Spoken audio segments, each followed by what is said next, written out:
America Rising Media. Live from Washington, D.C., Spin City is on the ground at the National Mall, broadcasting the 250th anniversary of the United States of America. Join us July 3rd and July 4th for fireworks, freedom, and the greatest celebration this nation has ever seen. 250 years of liberty. Don't miss a single moment. America Rising Media. Live coverage of America's birthday.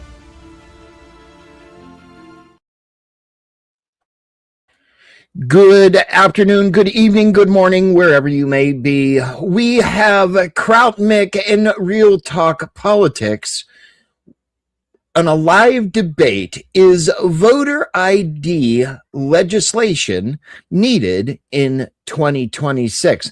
Mr. Kraut Mick is against it, and Real Talk Politics is the affirmative. Mr. Kraut Mick, it is. I believe you reversed those, Spin. Oh, yeah, probably. Whatever. Mr. Kraut Mick, you are going first, sir. Your opening statements, please.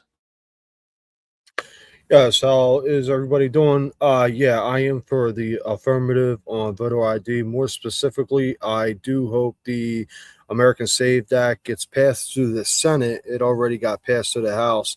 And, hopefully me and Real Talk comes to some type of understanding. And I did a deep dive today to actually prepare for this compared to my first 1v1 debate where I had about 10 minutes to prepare. But I really don't like giving open statements out because without actually arguing my point, I don't know how to do that. So I yield my time. All righty, Kraut Mick, thank you very much. Real Talk Politics, good evening, sir. Your opening statement.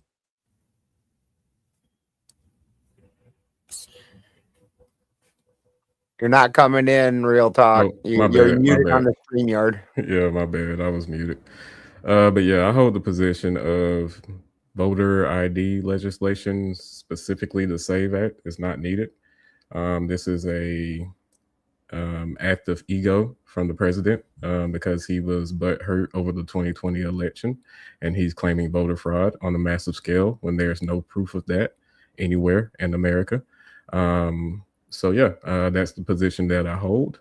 This current SAVE Act is not only a distraction, but he's holding up actual housing legislation as we speak over the SAVE Act, which is asinine. It doesn't even provide any extra funding to the voting polls to provide extra people to work at the polls. So the states have to penny up that. So yeah, that's the position that I hold, and I surrender the rest of my time. All righty, gentlemen, the floor is open. You can have your arguments. Please, again, just a reminder of TOS, and do not talk over each other. The floor is yours. Real quick, so I'll just come in agreement with what Talk just said. I do remember reading briefly that he is trying to, I wouldn't say he's holding the housing, but he is trying to put the SAFE Act in the same bill as what as the housing, what Real Talk just stated. So I will agree on that. That said, I believe it's hard to get accurate numbers when it comes to non-citizens voting. I mean, depending on where you get it from, you can have no non-citizens voted, or some non-citizens registered but they didn't vote, or some non-citizens voted. It's very hard to get accurate numbers when it comes to those three details. But my position is I'm for the SAVE Act because it cannot affect American citizens in a negative way. It might make it a bit annoying to get the proper paperwork, but we all deal with the DMV. We all know how that goes, and we all want a license to drive. So why not make it just a little bit more difficult for non-citizens to be able to? But am I good to go? Yep. Yeah. Okay. So my rebuttal to that is, you said that it would be a little bit more annoying. I challenge that talking point, specifically because of the fact that we're not just asking for American voters to provide voter IDs or driver IDs or government issued IDs. We're asking for Americans to provide their birth certificates and or their passports, which can cost up to $50 for some Americans. That is essentially a poll tax, if you want to call it that, for a lot of Americans having to pay to get access to vote in this country, which is supposed to be a one of those top rights in the Bill of Rights that we talk about all the time, that we want to protect at any cost, such as the Second Amendment with guns, right? I mean, I'm sorry if I can't say that here, but you know what I mean? Like, it's, yeah, that's all I want to say about that, is that it's not just annoying, it's taking money out of the pockets of actual Americans, and it also is a distraction from actual legislation that can actually help Americans, such as the housing bill that could have passed. It passed through the House, it passed through the Senate, Republicans and Democrats passed it through Congress, and all Donald Trump had to do was sign it. But then he wanted to cry because his SAVE Act wasn't passed yet. Now, do you feel the SAVE Act will only affect Democrats, or do you feel like it can affect the right as well, if they like don't have their birth certificate or anything like that? I feel like it would affect both parties. Anybody that's not able to pay $50 to get a birth certificate or a passport. Anybody, I mean, we have to be real here. Both Democrats and Republicans tend to be the poorest of America. I'm from Mississippi. I have no problem saying that here. And a lot of Mississippians around here are the poorest of the poor, Republican and Democrat. And I know some people that can't come up with $20 right now if they wanted to. Well, see, I don't, and we'll get into the 24th Amendment. I'm actually glad you brought that up, because I find it real interesting, the 24th, the 19th, and the 26th Amendment, and the 14th. I find all four of those interesting. But I'll just say this, back before I had any papers, I had no job. The only thing I had to go off of to get all my papers was my mother's maiden name. And I was able to come up with the money to get my birth certificate, to get my social security card, and to get my photo ID. So, I mean, again, it can be annoying, but it's not specifically hindering American citizens from getting all that. If you can't scrounge up anywhere from $20 to $80, like you're kind of doing something wrong there. Oh, I'm sorry. So I'm done with that point. So essentially, you're saying if you can't scrounge up $20 to $80, you should lose your right to vote. Well, I'm not saying I have no problem. Well, my essentially what I'm trying to say here is that if the government wants to make it that they want to provide some type of ID for all Americans to go and vote, just a special voter card that's only made for voting, I'm fine with it, but make it free to everybody. Right. Well, so this is the thing. So, you know, I doubt all Democrats or all poor people don't have all the proper paperwork. I'm sure there's some out there on both aisles of the fields that already has all that information. Now, I'll briefly touch on the 20. Well, first I want to ask you, do you think it's in the Bill of Rights that we have a right to vote? Do I think it's in our Constitution? For sure. I would have to. So it's actually not. Yeah, believe it or not. I know it's in the Constitution for sure, though. No, it's not. So what's in the Constitution? I spent like 2 or 3 hours looking all this up today so I can be prepared. And the only valid argument the opposing team could have is the 24th Amendment. And I believe that's what we've really got to talk about. But there's no actual right in the Constitution to vote. We have things in the constitutions that are supposed to help us with the government not restricting. The 14th, you know, I know we all know what the 14th is. The 19th, I'm sure we're familiar with that, with women voting. The 24th, which isn't supposed to put a poll tax, and the 26th, which made it where 18-year-olds can vote instead of 21. Those are the four things in the Constitution that is supposed to limit the government interference with us voting. But as far as a constitutional right, there actually isn't one. And you can look that up yourself. Again, I just gave you the four restrictions that we have for the government not to interfere, but it's actually not in our constitutional right.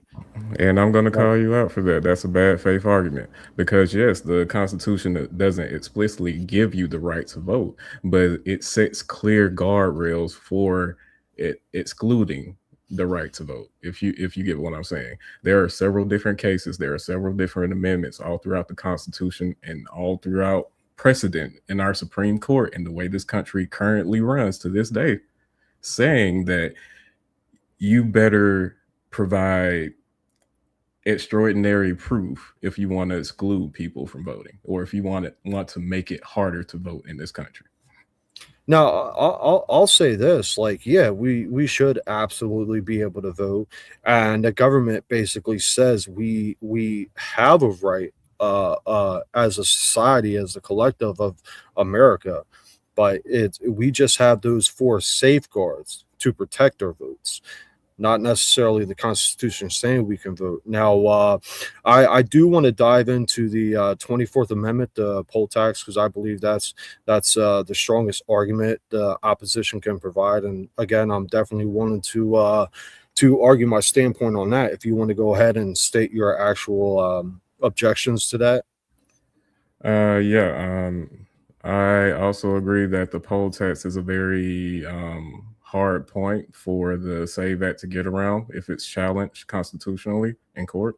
But specifically, I want to get to the core of why are we pushing for voter ID in a country that's suffering from economic issues.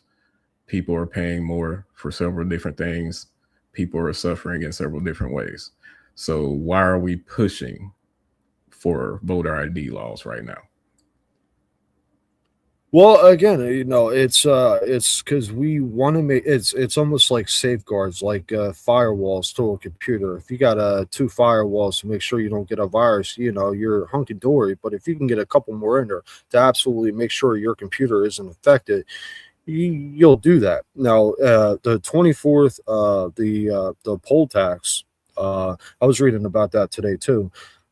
It's to pay for, birth certificate, passport, and there was a couple other things on there I read about. I forget. I might bring it up. I don't feel like digging through my computer, but the two main things are birth certificates and passports.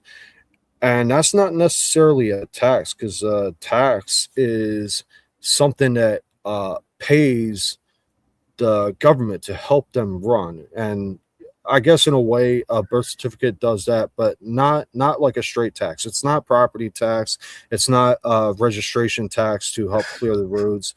Like, you literally pay for that if you lose it. It has, like, I don't believe it would go against the 24th Amendment. It's not. It doesn't have to be. If you have to pay something in this country to vote. Well, you don't. No, you don't have to pay to vote. You don't. So there's a clear distinction. So if you already have all that paperwork, you don't have to pay nothing to vote. And we both agree there's probably Democrats. What about the people that don't? This is a. I'm sorry, but we're talking about voting here. We're not talking about the haves and the have-nots. Okay. So we're. Do you need a photo ID to vote? Huh? Would you agree we need a photo ID to vote? Name one state in this union that doesn't already have that doesn't have state ID laws that you have. Well, I think actually 49 out of 50 states have photo ID. I think there's one state that actually doesn't require it. But would you agree photo ID is necessary to vote? Would you agree with that? Yes, that's according to the prompt why I think it's unnecessary, because voter ID is already set. What about people that don't have photo IDs? Are we limited their ability to vote? No, because you can register to vote using your social security number. You can register to vote without any type of photo ID in most states, as long as you can provide other ways of proving that you're a United States citizen.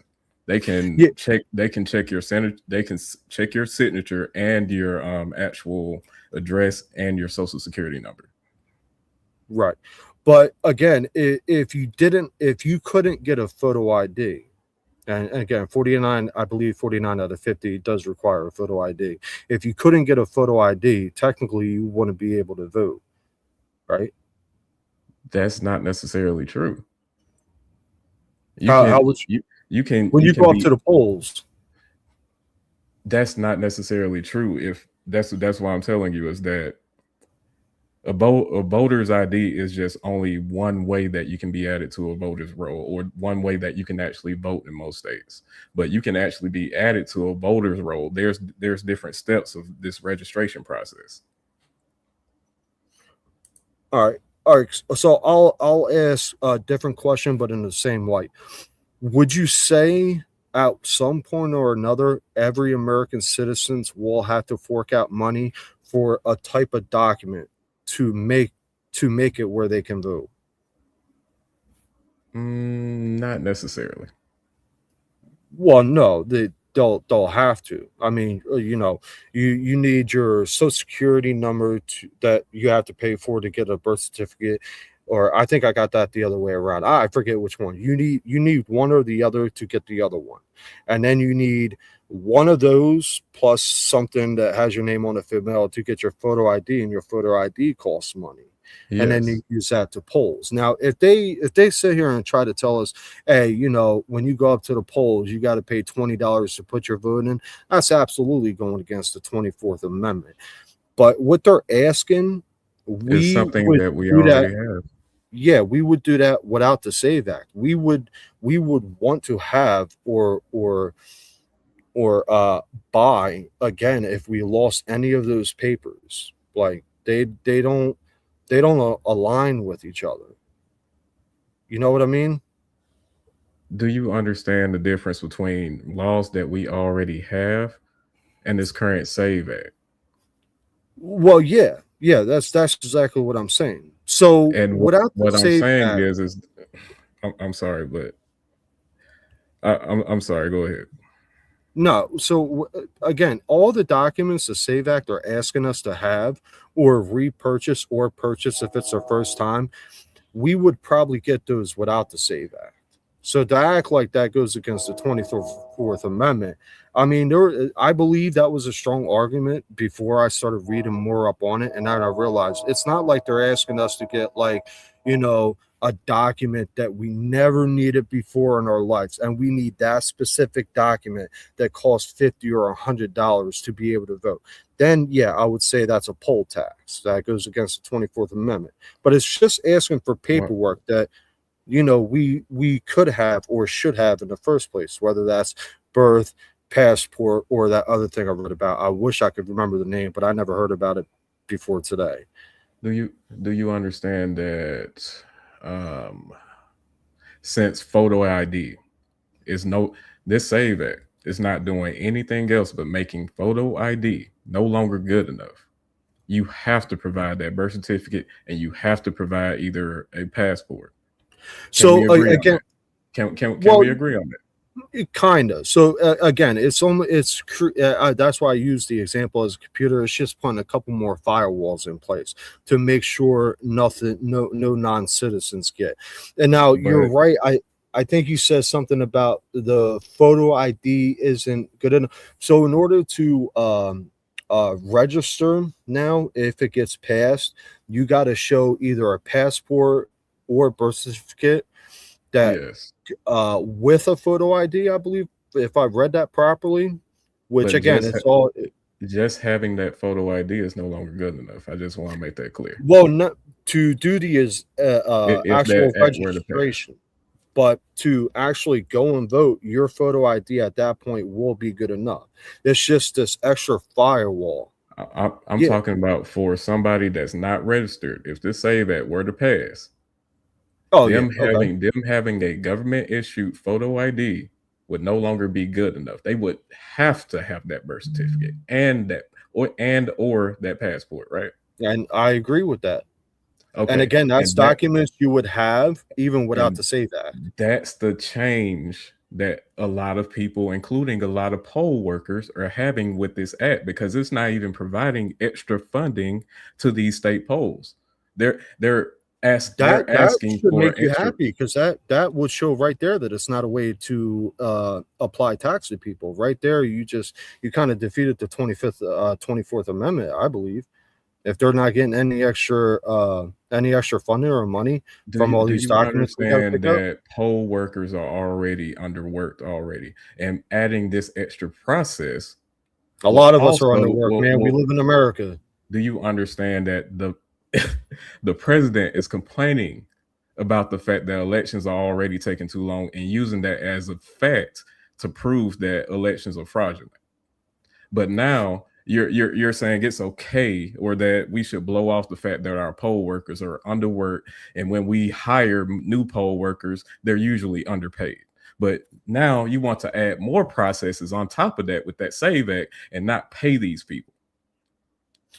Well, it's not like every single American. It's annoying. I won't disagree with you that it's going to be annoying, but I'd rather a little more annoyance to put the extra safeguards.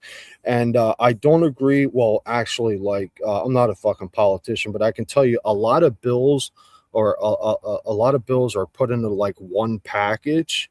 And that's one of the reasons why it's so hard to get like one specific bill passed. Like you mentioned, he's putting the SAVE Act in the same bill as the housing. And I don't necessarily agree with that, but there's a lot of shit that I don't know about that bill in general. Again, I'm not a politician. I don't agree with that, but that's why the government has to work together. I have seen no news of Donald Trump attempting to add the House Act to the SAVE Act, or the housing thing you mentioned. Yeah, the housing bill to the SAVE Act. I've seen no news of him trying to combine the two, and I doubt that he's making a serious attempt to do that, because there's no. I thought you said he was one of those two. There was nothing stopping him from doing that previous to now, or attempting to do so, or calling or saying on Twitter, as he does everything else, that he's doing that. But he has no plan of doing that. Let's be honest here. Well, would you I don't really want to bog down on Trump because it's about voter ID, but would you agree if the Senate didn't give him so much fucking bullshit, he could actually pass a lot more things that he promised without being bogged down from all this political shit that the left doesn't want? Like, I think we can all agree, like, we don't want non-Americans to vote. You agree with that? I agree with that. We just agree with the way. What party controls the Senate right now? I believe the Democrats, don't they? And Republicans control the House. Oh, Republicans control the Senate. The Republicans control the House. You have the trifecta, my guy, and the Supreme Court. There's no excuse for you guys to be fumbling legislation like this. Oh, well, then they need to get their fucking shit together. But it's all on the president. You should be telling the president to get his shit together. Yeah, well, the government in general needs to get their shit together. Like they all need to get their shit together. But that's my fault, and I'm pretty sure I knew about that before. I just forgot about it. I know we control the Supremes. I know we control the House. I guess I forgot that we control the Senate. But yeah, as far as taking it back onto this voter ID situation, like I said in my initial statement, I personally believe that this entire situation is nothing but a distraction and a personal ego trip for our president, because he's still butthurt about the 2020 election, and I will stand on that. And I challenge you to provide me any credible evidence that there is any type of fraudulent voting on a massive scale in this country in our federal elections. Well, so let me ask you real quick question, and then I'll answer yours. If you didn't feel Trump is doing this as a distraction, would you agree with the SAVE Act? Or you just disagree because you feel like he's using this as a distraction? I feel like it's a nonsense bill that doesn't really accomplish anything. Okay. Now I'll answer the question you provided me. Do I believe there's mass scale voter fraud? No. But Now, I don't think ever in history one single vote counted and changed the election, but it is absolutely possible. And if we don't have these safeguards, like what's to stopping a non-American immigrant from getting a fake photo ID, which are actually pretty easy to come by, and going up to the polls and voting for a president or whatever that promised them, free health care, free this, free that, free everything for you guys, while the middle class works and their taxes get higher and higher. It's not mass voter fraud. Huh? You said what's stopping them? Something that's usually stopping a lot of people in this country is called laws. We have very strict laws that goes against illegal immigrants voting in federal elections, and you get plenty of years for doing so and fined on top of that. Do we have illegal immigrants in the country? Yes. Do we have people that takes some I don't think this is COS, takes somebody's unalived people and robs people and commits heinous acts in this country? Do laws stop people from doing that, or do laws punish people once they do that? Both. I'll agree with you there. Yeah, there's some people out there that are immoral and they just don't act on it because of laws. But we agree that laws punish people for doing that. So nothing is technically stopping a non-American citizens from obtaining a photo ID that, again, it's pretty easy to come by if you know the right people, and casting in their vote to a politician that promises to rub their back and set them up with thousands and everything else. Easy is relative, depending on who you're talking to. And what I'm saying is that that especially when it comes to federal elections, there has been instances of even illegal immigrants voting or attempting to vote. But I will say that they've been caught. There's not one instance where there's been like some type of secret cabal or some secret group of illegal immigrants going to some type of poll and stashing and stuffing mailboxes with votes and stuff like that. This president has stated that over and over again, that there are poll stuffers, that they're sneaking mail-in votes in the middle of the night. He's the most powerful man on the planet. Why isn't he able to provide any type of credible proof to any of that? Well, so you said there has been non-citizens attempted to vote and they got locked up, and I guess that can be proved. We'll for the sake of the argument, we'll assume where you read that at is accurate, so that's proof that they attempted and got arrested for it, right? Now, what about the people, the non-American citizens they didn't catch and actually were able to vote? It's hard to get proof for somebody that got away with a crime, right? Where do you think most illegal immigrants reside in this country?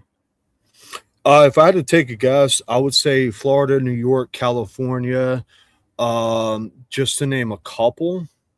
Come on, you're missing a few big ones. Maybe PA, but I'm not too sure about that. There's not. I live right next to PA, and there's not too many non-citizens. You're ignoring Texas, New Mexico, Arizona.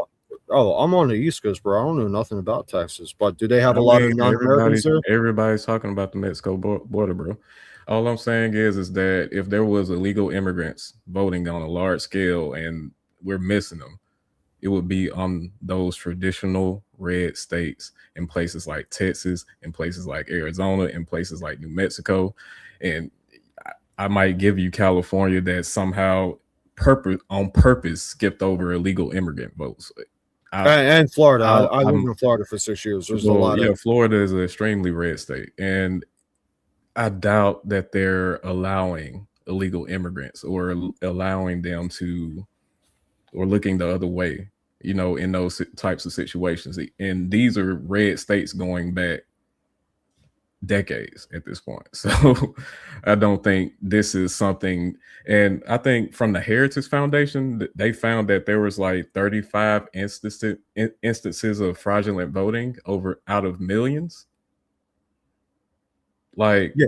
This is not a large problem to be stopping a housing bill over. Why is our president crying over it? You still haven't answered my question.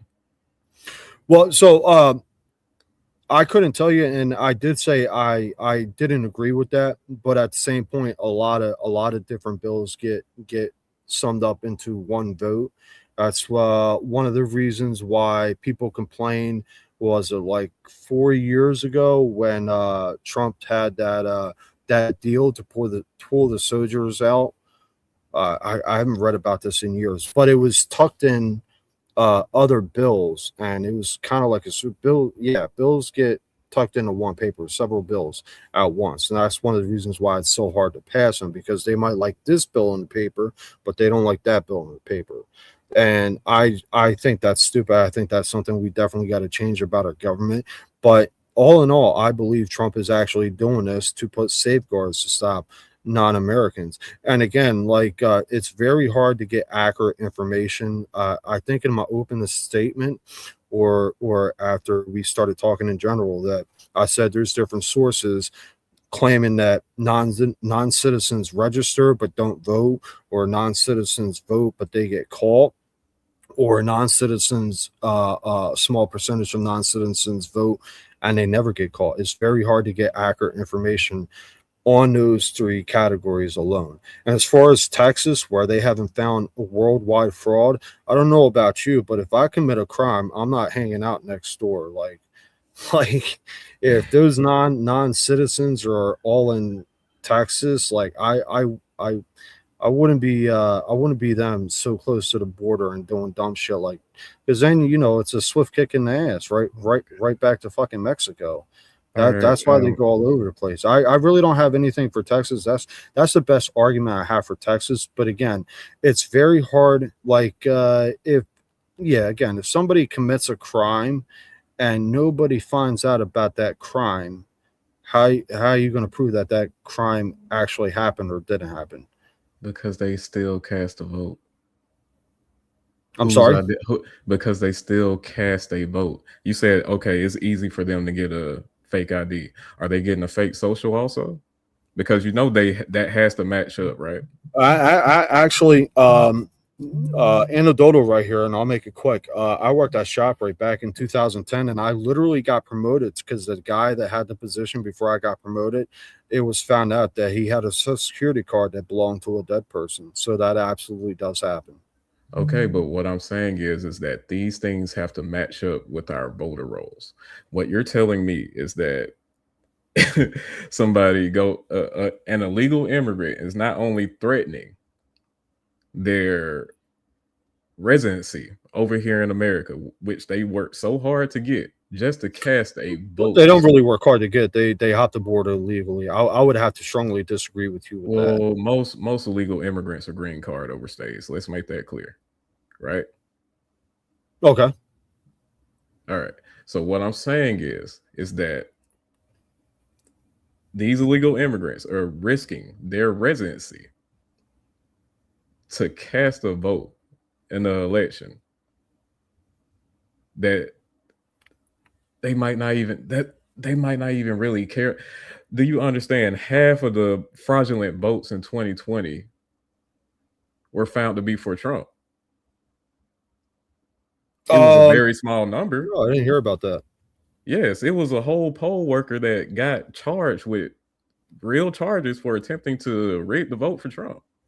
Now, you said you believe they're not going to risk their visas by doing something illegal like that. Now, you mentioned we both mentioned not something like voting. You don't make money from voting. Right. No, I got you. Now, we both mentioned that non-citizens have been busted for registering to vote.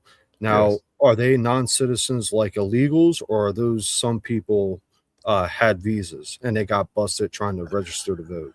I think in some cases it was people with visas that didn't really understand our voting laws, and I think it was a few of those were actual illegal immigrants. Like they were, I think they were green card overstays, and they didn't show up in court. They had a court hearing, they didn't show up in court, so they were like, if I remember right, a few of them were actually illegals. So whether or not it's through active ignorance or knowing they're committing a crime, there's non Americans and visa holders that absolutely do try to register to vote, whether or not they know it's a crime or not. Yes, but do they ever make it to actually voting? Is my question. I mean, majority of the time. They're usually caught through the registration process, right? Yes, the people that are caught. But what I want to stick to here is you made a claim that visa holders will not attempt to register or attempt to vote because they don't want to lose their place in America. Well, I didn't say visa holders specifically. I'm just saying typical illegal immigrant that knows that they're a fugitive, that tries to shy away from usual government things. You're telling me they're going to risk all of what they've done so far to try and register to vote, which they're getting no immediate benefit from. We just agreed they do, whether they're non-Americans or visa holders. These are people with visas and a couple of people that just attempted to. No, my God, like this is not something that you would see from a typical criminal in our country. Criminals are looking for immediate benefits. That's why they're criminals. Well, hold on. One more time. I'll ask you one more time to clarify. Like, we both agreed non-Americans and people with visas have tried to register to vote, and they got busted, and they got locked up or they got sent over. Whatever would have happened to them isn't the point of the argument. But they tried to register. Yeah. So you saying that they wouldn't risk getting kicked out of America by registering or attempting to vote is invalid because we already agreed they do that anyway. You can't have your cake and eat it too, bro. What number do you have for the amount of people that tried to do that? Well, I don't have a number. I didn't want to bring up numbers because it gets very iffy with those two things. But hold on, we both agreed it happens. So, like, numbers isn't an issue. Let's say I doubt it's a larger number than 30. So hold on. I don't mean to cut you off. It's not the number specifically that I'm arguing. I'm arguing your claim. No. I'm arguing your claim that they wouldn't risk it. But we both agreed people got locked up for trying to register, so they absolutely do risk it by doing that dumb shit. We can agree on that they do risk it. Well, not people with visas. They're here working. These are students that come over here and go to college and stuff like that, and they might not fully understand that they can't vote in federal elections. They might have voted in their state election. They might have voted in their city election, which is fine, but they didn't understand that they actually voted in the federal election. You get what I'm saying now? Because you have to understand the complete context of the situation of voting, because a lot of times when people go into polls, it's usually not just for president, it's for mayor, it's for city councilmen, it's for congressmen and senators. So these situations consider different voting restrictions. Illegals, visa holders, anybody that's not an American citizen can't vote in federal elections, but they can, depending on the state, they can vote in lower elections. So that's why they would even be in the vicinity and maybe mistakenly pick up the wrong ballot. Yeah, I kind of agree with you on that. But again,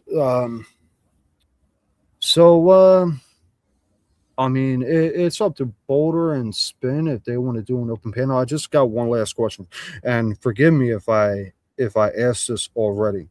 If you didn't feel Trump was used, no, you already said you still wouldn't support it because you think it's unnecessary, right? Even if Trump wasn't using it as a distraction, you still wouldn't support it? No, because it doesn't do anything. As far as I'm aware, most states already have voter ID laws in place. I think if you really care about voting and securing voting in this country, you will send funding to where it's needed to make sure that these places are able to hire people that actually want to come in to work and do their job. I would agree with that. I don't know if you have any questions for me. We're almost at the hour mark now, so I mean, you did really good, man. You made some strong talking points. Hopefully I counted them pretty good, but I mean, if you want to Yeah. open the panel, we can ask Boulder or Spin if they're Well, okay with you that. guys, Kraut, you can give your if you guys are done, you can give your closing statement. You had first word, so Real Talk gets last word. So you can throw down your closing statement, and then we will open up for Q&A. I have dropped the link in the chat. Anybody that wants to start filing into the back. Okay. All right. My closing statement. I'll make this quick. Real Talk brought some compelling things. A couple which I got to read more up about. But at the end of the day, he didn't convince me that it'll ultimately stop Americans from voting. It might make it a little more annoying, but as far as safeguards go, I'm not going to say it would be necessary, but I'm comfortable with it. And I feel like I did a lot of good talking points. We'll get the panel up. I'm sure we got oppositions from both sides that'll wring our necks out. But I yield my time. Real Talk, it's been nice talking to you, bro. For real, I'm glad you entered the Discord. Yeah, nice talking to you too. Yeah, I guess I'm. All right, Real Talks. Your final statement or your closing statement, sir, please. Oh yeah. As far as I'm concerned, I still believe that this SAVE Act and any additional voter legislation coming out of this Trump administration is a joke. It doesn't really do anything, and it'll immediately be challenged in courts anyway. And I think it's a waste of time, and I think it's a deflection from what really needs to be done in this country. And I just don't believe in any type of. I believe in voter ID laws, but if you're not going to foot the bill for providing those free IDs to everybody to make sure that they have that every actual citizen gets access to that, then I don't care about what you have to say about that bill. All righty, gentlemen, the StreamYard link has been dropped. We do have a couple people in the back. We, of course, have Mr. Balderson in the back. We are going to go ahead and play a video. Are you guys ready to meet your panel? Bring it on. Yeah. For years, Spin City News has been committed to delivering straightforward news coverage, live events, public hearings, press conferences, and stories that often receive little attention from mainstream media outlets. Our mission has always been simple: put cameras where history is happening and allow viewers to see events for themselves. Today, we have an opportunity to take that mission to the next level. Spin City News, in cooperation with America Rising Media, is working to establish a stronger on-the-ground presence in Washington, D.C. The nation's capital is where many of the decisions affecting every American are made. Congressional hearings, White House events, federal agency announcements, court proceedings, policy debates, protests, and public demonstrations all happen in Washington every day. Yet many independent media organizations lack the resources to cover these events live and in person. We believe Americans deserve direct access to these important events without filters, spin, or selective editing. Your support will help us send reporters, camera operators, and live stream equipment to Washington, D.C., allowing us to provide real-time coverage of the stories that matter most. Funding will be used for travel expenses, lodging, transportation, media credentials, professional broadcasting equipment, internet connectivity for live streaming, and operational costs necessary to maintain consistent coverage. Unlike large corporate media organizations with extensive budgets, independent journalism relies on the support of viewers who value transparency and open access to information. Every contribution, regardless of size, helps us place cameras in the rooms where important conversations are taking place. With your help, Spin City News and America Rising Media can expand independent reporting, increase government transparency, and provide viewers with unfiltered access to events happening at the highest levels of government. This is more than a fundraising campaign. It is an investment in citizen-focused journalism and the principle that informed citizens are essential to a healthy republic. If you believe in independent media, government transparency, and direct access to the news, we ask you to join us in this effort. Together, we can bring Washington to the people. Thank you for supporting Spin City News and America Rising Media. Every donation makes a difference. As the owner of Spin City News, it is very costly to do things like this, so your support will be greatly appreciated and welcomed.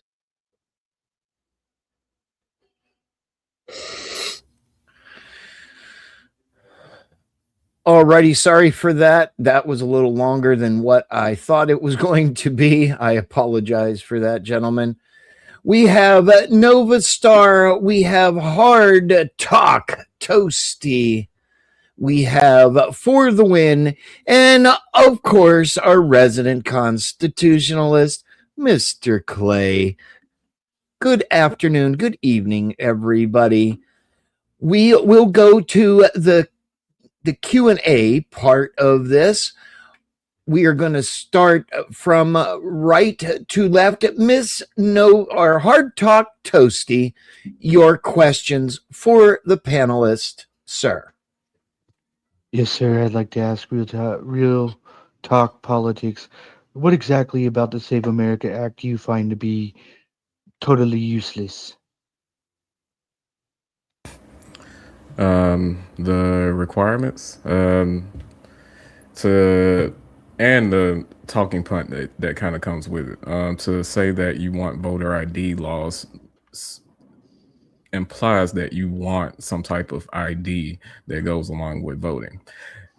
That act implies that government issue ID is no longer good enough. So it's also not providing any extra funding to our poll workers, which is one of my bigger issues with the bill itself. So, yeah. Okay, go ahead and pass it on, Spin. You're muted, Rookie. Rookie, you're muted.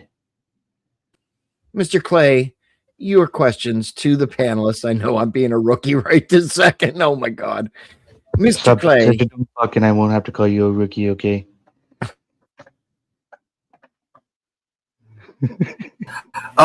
Okay. Yeah. Thank you. Thank you, Ben and Spin, for hosting this debate. Certainly, voter ID is always a good topic to talk about, and thank you, Kraut and Real Talk as well, for coming up to have the debate. My concern here is going to be hinging on the Fourth Amendment. Okay, collection of data. Now we see it all over the place. People are talking about data centers. This is also a thing. Other forms of data collection have taken place in the past. You've got the national database for the DMV. You've also got within the criminal code the storage of data there.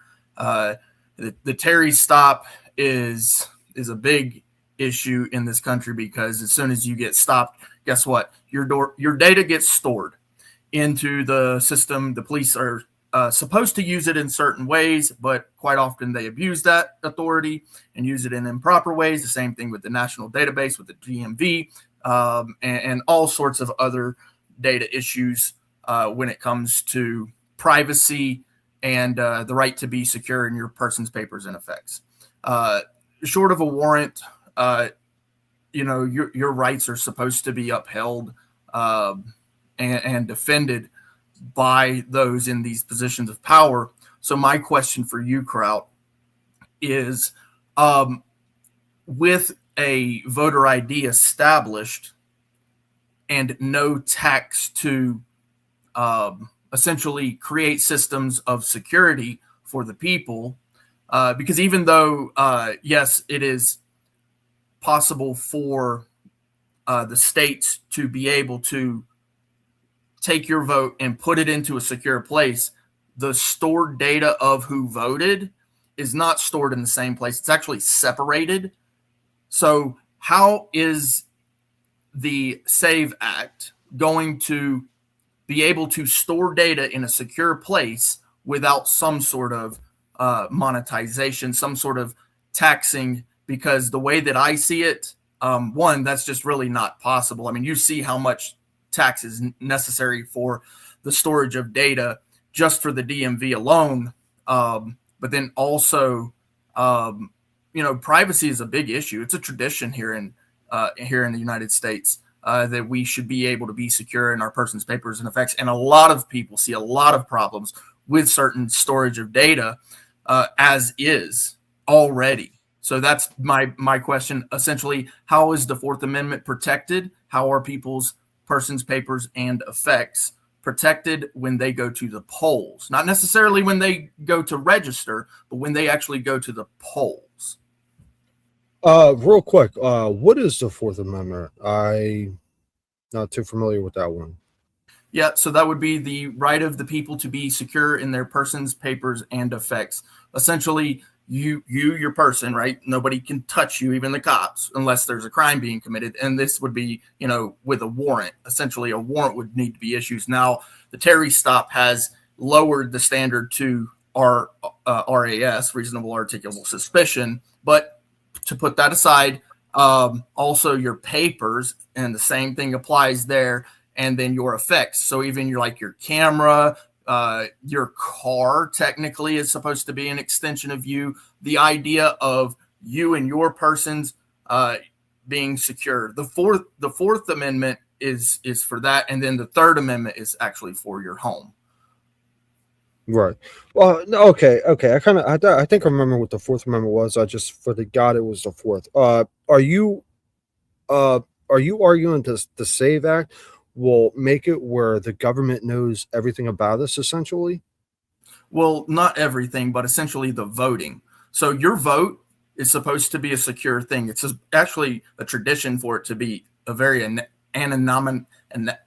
Yeah, back in the day, nobody told other people what they voted for. Right, because what happens is, let's say that the data is being stored. Okay, let's say that we put the pile of who voted over here, but then who they voted for is supposed to be over here. Well, if you start putting those piles together, you get to find out who voted for who, which means that now somebody comes and gets a knock on their door. You see where this is going? Well, it can't. Damn. I don't have a definite answer for you, and I try not to answer questions if I'm not sure about it. But can't they do that with regular poll votes anyway? Like, what's the difference between actually voting and going to get the registration if this law is passed? Okay, so the registration to vote, essentially you are just signing a document stating that you are legally allowed to vote, right?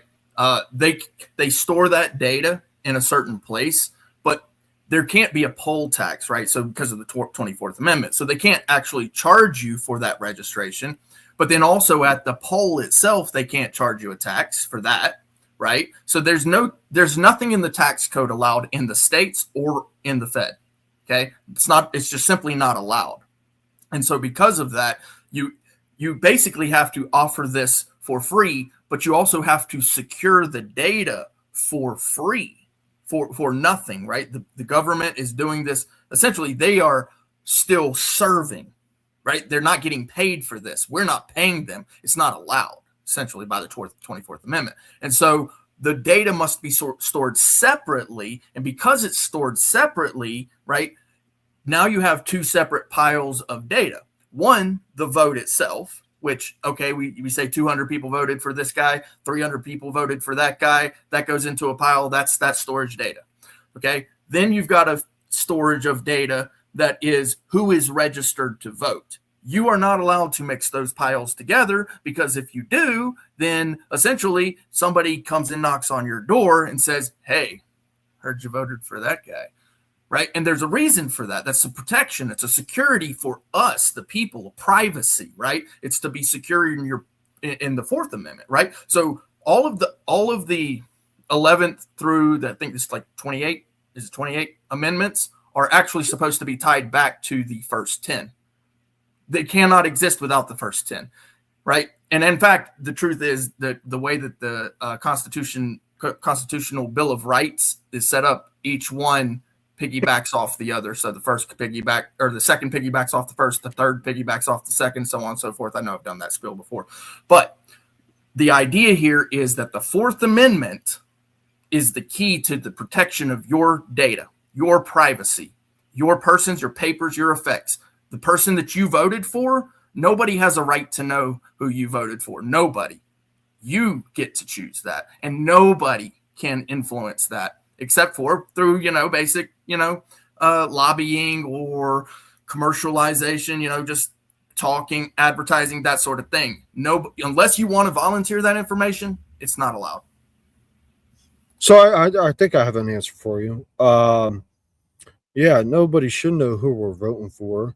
and you feel the SAVE Act will make it easier for that. But is this just speculation, or do you know that's what's going to happen? Well, I know that there's a cost to securing data. And so with no cost, right? And who's gonna pay for this? Number one. And number two is that oopsie, the data got released, and then you get a knock on the door. It just doesn't sit well with me. Well, yeah, I have no definite answer for that. I would have to look more into that. But as of right now, we would have to agree that is speculation because we don't know the ins and outs of it. But that's a very good fucking argument, though, Clay. I'll give you that. Real quick, somebody in the comments said, "Oh, Clay knows the Fourth Amendment." Bravo, that's my boy. Clay knows basically all the fucking amendments, bro. Like Clay's good on that, bro. Clay's really good. I appreciate that. Yeah. You know my concerns, but then I want to make sure that I get Real Talk in here on this as well. How do you feel about what we were just talking about the data storage, the privacy, the anonymity, the ability to vote without people getting a knock on the door? I'm sorry, I was muted. Personally, I think if we were interested in protecting privacy in America, that pretty much went out the window the day social media was invented and smartphones. But as far as like what we're seeing out of this SAVE Act and what we're seeing out of this administration, the need to gather voters' information, the aggressive action on some of these state level, because we all know that the states traditionally take care of all the voting related things within their borders. So this is the federal government pressing down on states to get their voter data. That hasn't really happened in current day, politics. So that's very concerning. I hear what you're saying, Clay, that yeah, that's something to kind of pay attention to, because when the federal government is starting to demand voter data that they never demanded before for reasonings that hasn't been proven, you have to start asking questions and start lifting the blindfold over your eyes. You get what I'm saying? Yeah, no, I get it. And that's kind of why I wanted to bring it up, the privacy issue. The DMV already stores massive amounts of data. That's a cost to the American people. We actually have to pay for that data storage. And so, yeah, it's a concern for me. Yeah, I mean, that's pretty much what I got. The big concern for me is the privacy. Yeah. All righty. Thank you, Mr. Clay. Nova Star, are you here? It is your turn to ask questions to the panelists. 5, 4, 3, 2, 1. Mr. For the Win is powdering her nose. Yeah, she's powdering her nose or taking a shit. For the Win, your question and answers, sir. Yeah, before I get to that, I just wanted to expound on what Clay was just bringing up here. So, Clay, I do believe they already know our data in terms of who we already voted for. Like, this is record that the RNC DNC already has. So what is it that we're already, what more is it that we're giving up in a sense? Because heck, I can even go and look up online. I can put in my name and date of birth and it tells me everything I voted for, what election, everything. I think Real Talk's got an answer to that. It's voter registration data, which is specifically different from exit polls data. They're getting access to the voter polls, the voter registration rolls, and all those different things for people that didn't necessarily vote in that specific election, and they're keeping track of these things. They're telling states that, hey, you might want to get rid of that person or kick that person off of the registration polls. So that's the concerning part. Like the 140-year-olds that are voting. No, we should kick those guys off, right? Year-olds that are voting, but I challenge you to prove that is happening on the large scale in this country in federal elections. And that's the interesting thing, Real Talk, is that it doesn't have to happen on a large scale. they have Mike Lindell's group and everything. They've shown there's over 120 different ways that they can traffic a ballot. So every one of these different ways, you don't have to do it in large scales by any means whatsoever. But by the time you do it 120 different ways, yeah, it definitely influences these elections. You're talking about Mike Lindell, the My Pillow guy, right? Absolutely, yeah. Okay. Like he's been after 2020 since 2020. Wait a second, and he told you it was how many ways to traffic a ballot in this Over country? 120 different ways. And what type of research did he cite? Well, he did a 3-day news conference. Like back in 2021, mid 2021, and he's been on it ever since with it. He has a whole website dedicated to all of this stuff, and you can look it up. I don't have it offhand, but I can certainly find it and throw it in the back chat and everything. But yeah, Understood. there's all of this stuff that's actually happening. So, when you look at the California elections that are happening, you have people knocking on people's doors and saying, hey, did you vote? Because according to this record, we have someone here that's 140 years old. Is this person here? Oh, no, they're dead. Oh, wait, they don't even live here?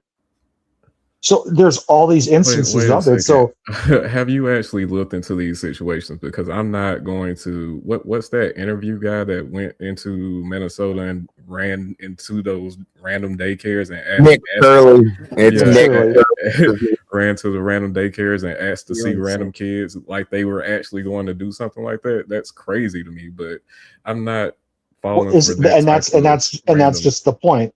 Is that it's happening, whether you want to think it's crazy or not, it's happening. And the same thing like in California. Okay, but that's what I'm saying. You can say it's happening all day, but you have it's on video that it's happening. Yeah, they have it on video. They actually went and knocked on these doors and they actually interviewed these people.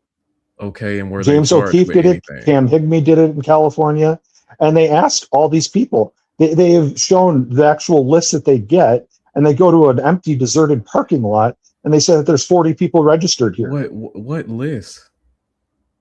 They have the data. They did it on the video. If you just go watch the video, you'll see it for yourself. What data are they using to pull up to these people's houses? I'm not sure offhand, but they had the data and they asked, hey, did this person actually vote here? And in one of those instances when they had on Skid Row, they actually have these homeless people being paid $5 or cigarettes or what have you in exchange for filling out voter registration forms, the other type of thing, the ballot initiatives as well too. So then they actually have it on video where they give them a Post-it note and say, hey, fill this out with this person's name, address, and whatever details on it. A homeless person? Why the homeless people are? Why not have the homeless person just register themselves? Well, they probably do that too, but at the same time, these people are gullible and manipulatable people. They're homeless, and most of them are on drugs. And you say, hey, what would you do for a cigarette? And that's where we're at in this country with these people. They're willing to actually take advantage of these people. I don't think that's like, okay. Just watch the video, and then you can make an assumption. Because when I say to you on face, video too, but it was James O'Keefe did that. Also. It was proven to be false. Oh, really? Did you watch the videos? Yes. Did you understand the paper that he was using to pull up to those daycares? Do you know what research he was using to pull up to those daycares? I'm sorry, but as far as when you have Somali-ran daycares, no one comes to the door and there's not a child in sight. At that point, if they are running a daycare and there's no children there, something's wrong, dude. Do you understand the documentation that Nick Shirley was using was over 5 years old? So what? Are they still running a daycare today?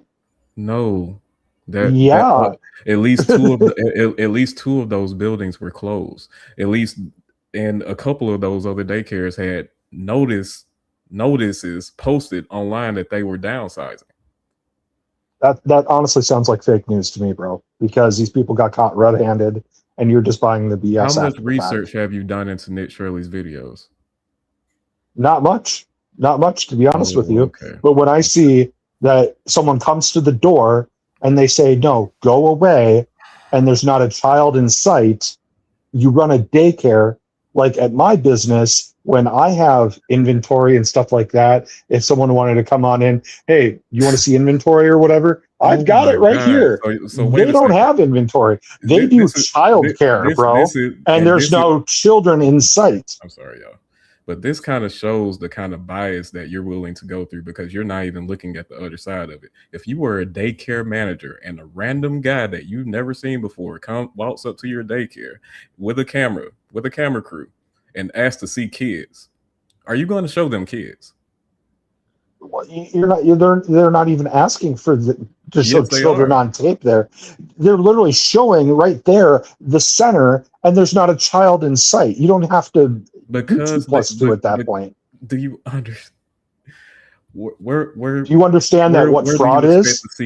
And when people get confronted on fraud, what they do, they close the door behind them and they say, "Go away," because we don't want you here. Because we don't want you to be exposed, sir. Because it was a strange man at the door with a camera. They have kids. About 1 minute left, guys. So, anyways, we'll pivot back to the voter ID here. I caught in the last 15 minutes. Did you guys talk about the USPS balloting at all? The USPS balloting? Yeah, where USPS said that they're not going to be delivering any mail-in ballots to states that have not turned over the voter rolls to the feds. That's weird and very concerning, if that is true. But I'm gonna have to do that. Just came down today, so looking into let's look at that as well. Yeah, this is all going back to 2020, and it's not over. Yeah, so, if it is true, it's concerning. Well, it's concerning that we have stolen elections in this country. There hasn't been any stolen election in this country. Oh boy. Let's stop the madness, please. Okay, gentlemen. Mr. Balderson, sir, your question and answer, please. That was a good and respectful debate, gentlemen.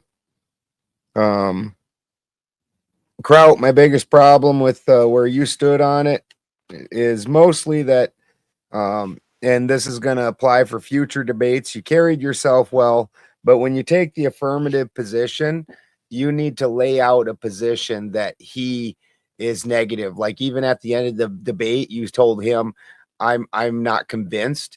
Well, he wasn't supposed to be the convincer. You in the affirmative position are supposed to be the convincer. So you should have, so in your opening, you should have came in with, possibly some statistics, things like that would change the voting, would maybe have changed elections, things like that, where this is causing a problem in the country. And then his job is to refute what you're saying.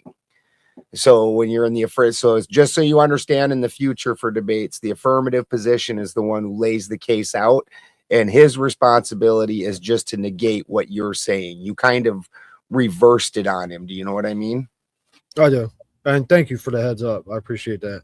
No problem. But other than that, you did great. And Kraut's fairly new. Yeah, second. And what happened at the first debate, Spin? With my fucking luck, what happened when I had my first 1v1? The shit fucking shut down on us an hour and a half into it. And you lost.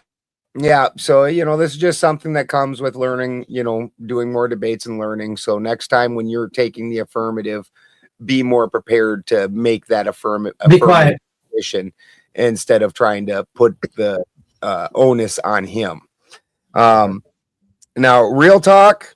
Here's where part of the problem comes in with your just plain old state ID.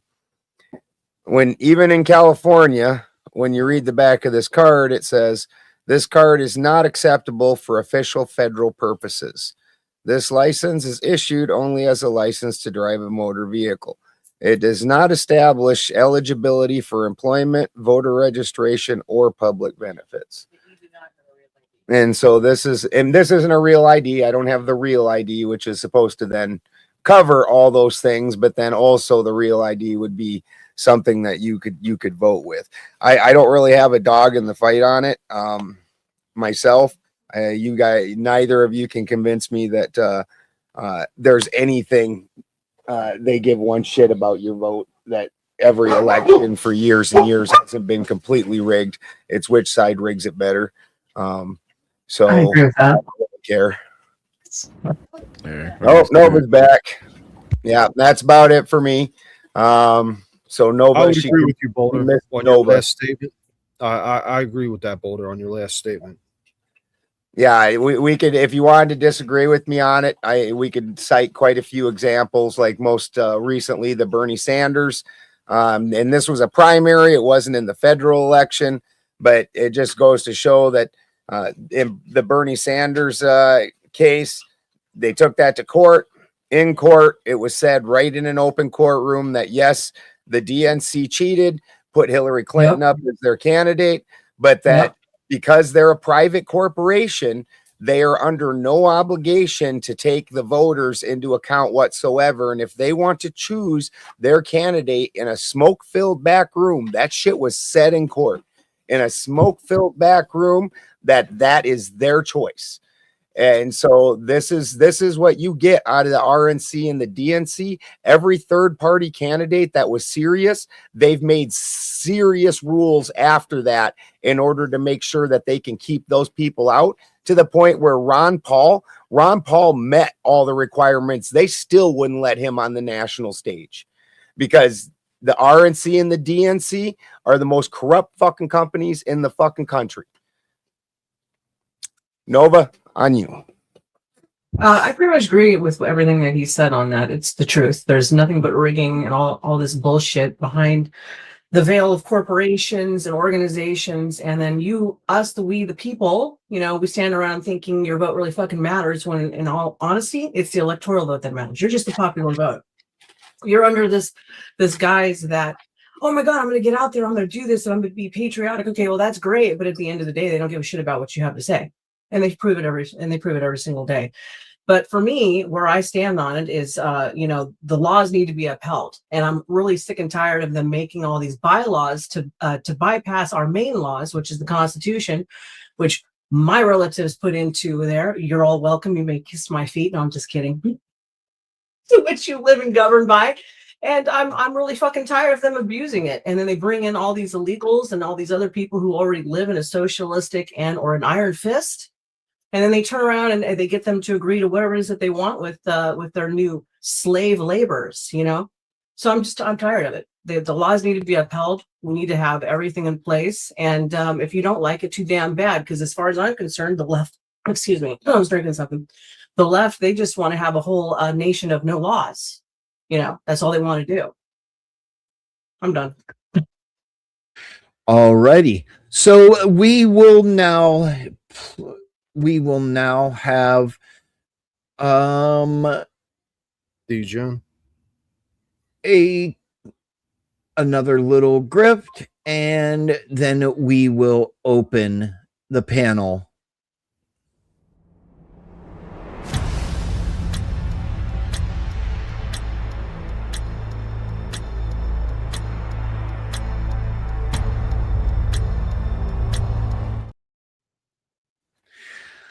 Okay, folks, the panel is open. Please be respectful. Mine, TOS. Please do not talk over each other because no one can hear each other. The floor is yours, gentlemen and lady. So I think out of everybody here, both on my side and against, Clay made the strongest argument. So I kind of want to hear. Well, I kind of thought of an answer while everybody else was talking. But now I'm stuck on stupid and I actually forgot my answer. But nothing new.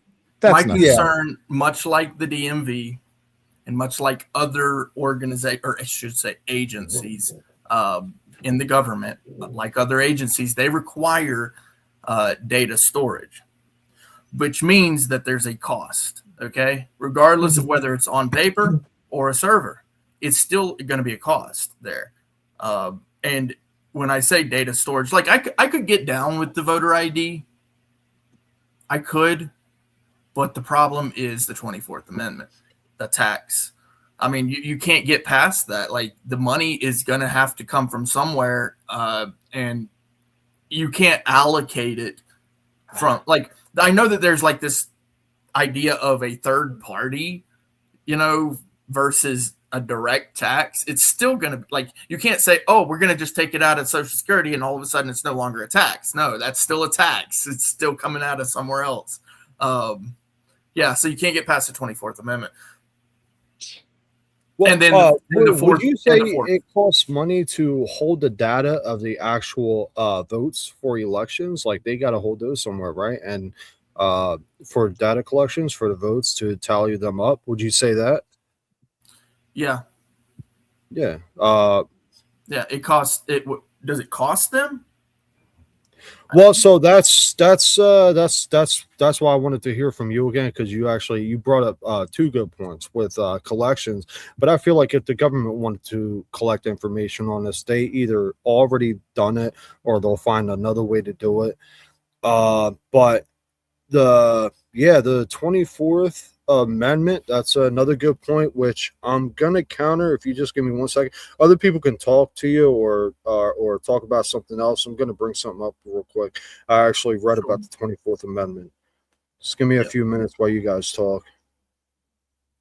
Yeah, so while he's looking that up, so one of the things is filing, right? So essentially, whether it's on paper, which costs money, or in cybersecurity, whether it's behind a locked door or whether it's in a secure data center, it doesn't matter. It's still going to cost, lots of water cooling, or data storage, whatever, however you do that. And then on top of that comes in the Fourth Amendment. And it's because of the Fourth Amendment that the cost comes in. It's because of the Fourth Amendment so for the DMV, right, there's the DPPA. Your privacy is very important. So Congress decided to pass the DPPA, which is the Driver Protection Privacy Act. Your data actually ends up in a secure storage facility within cybersecurity. And then through the national database, they can transfer information, but it has to be a specific purpose for that. Like you have a case going on, the speeding tickets, things like that. But even still, some of that data still can't even be passed on. Your data during just like a regular old Terry stop, the police store that data. And then unless it's for a specific purpose, they're not allowed to just access that data. And so that storage itself costs money. It also costs money to surveil. There's just no way to get around that, in my opinion. Yeah, Clay. So I'm my argument for that, really for the 24th, is it's not necessarily a tax on voting, because again, like now I'll agree, men are going to have it a lot easier because when they get married, their last name doesn't change or anything like that. They're going to have it easier compared to women. But that said, there are women out there that never married, and poor people can, afford $50 or $80 or whatever it will be. Because again, I had no job and I was able to get all my fucking documents with no job. If you can't scrounge that money up, you're doing something fucking wrong. That has nothing to do with the government. But all that said, if we already have all those documents, like there's no tax involved. Like I'm looking at it right now. The 24th Amendment specifically states you can't. It's a tax poll. Like we're not getting taxed when we go to cast our ballot. Now, if your argument is it's going to cost extra money to hold that extra information, I mean, we pass bills and laws and all the time that's going to cost a little extra money. So that's the best argument I have for what you stated. They still money for everything else. What does it matter? No, this is exactly the You're on the problem that I wrong have with microphone. Okay. Yeah, you're on the wrong one. This is exactly the problem that I have with it, because it was the same argument that they made for the Terry stop, right? They said, oh, it's a mere inconvenience. It's only a mere inconvenience on your Fourth Amendment. The officer gets to touch you, gets to fill up your butt. Buy me dinner first. Yeah, exactly. Right. And then if it's really dangerous, like, oh my goodness, it could be a really dangerous neighborhood. Guess what he gets to do? He gets to put you in chains because it could be a dangerous neighborhood. Oh, and then if you're a little bit lippy with him, that means you could be even more dangerous. Guess what he gets to do? He gets to put you in a cage. That's right, the back of his patrol car. Because you get a little lippy with him, you could be dangerous. Now you're in chains and cages. How is that not a fucking arrest? And that's a mere inconvenience, they say. Unless it happens to them. Yes, unless it happens to them. Exactly. Chains and cages, and it's a mere inconvenience. Tax, but it's a mere inconvenience. Where's this argument going? So essentially, you get taxed, you get your Fourth Amendment stripped from you, right? Because now they've collected your data, and oopsie, I accidentally shared it with the wrong people, and then you come and get a knock on the door. I mean, it's just that simple, bro. I see it happening. Like, as soon as they have your data, you think they're not going to use it? Clay. Yeah, they're going to use it. Do you think the government has the means and ends to collect our data right now? Yes. I mean, Clay, that's exactly what I was going to say. It's already a risk anytime you just sign up for Facebook, okay? So what the real deal is here is the Save America Act does not do anything like that. It's not going to violate any of those things. It's just an amendment to the 1993 National Voter Registration Act of 1993. It's just an amendment to that. All it's going to do is bring that up to date and make that what is it up to date with modern terms. Who is that talking? What does that actually do? It actually makes it for you to register as a voter, you now in person. And so that's a big key to it is in person have to provide an extra thing like a military ID, a birth certificate. It can't just be a social security card and a state ID. You have to add extra information, and this has to be done in person. So there's going to be a substantial amount of out-of-country mail-in voters that this is obviously going to cause problems for them. The thing with women is kind of a nonsense thing. That's something that Democrats are just, it's a talking point that they say to be stupid. Yeah, my wife just got done. She wanted everybody to know that when you go in and get your name changed, assuming that you want to get your name changed when you get married, when they do the thing to change over the social security card and the driver's license, they automatically do the thing to change you to your vote. They offer. They give you the form right then and there to change your name on your voter registration or to register to vote in the first place. Well, the problem with that is that if that name on your voter roll doesn't match your birth certificate, well, you understand that. You understand that. It's going to be done right there. Written there, real baby. Right then and there while you're changing the forms because you've just gotten married and you're going to go in and you go in and get a new driver's license, new social security card. They also give you a voter registration if you want, so you can change all of these things all at once and you're good to go. Does it change your birth certificate? Because that's the excuse that they're using to kick people off of voter rolls, is that this last name doesn't match. No, the birth certificate's not the birth certificate's not the only thing. No, I'm telling you what the Trump administration is out here saying and telling these states. And I'm telling you what the actual thing says. Here, I will read off the list.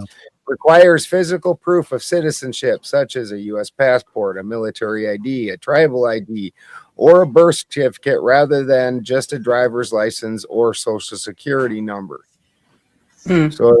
So you have to have that matching name, that new married name, on either your passport, birth certificate, or military ID. Once again, they give it to you all, and this is my wife telling you, because I mean she did that. She went through this procedure, and they give you all those things and let you change them all at once.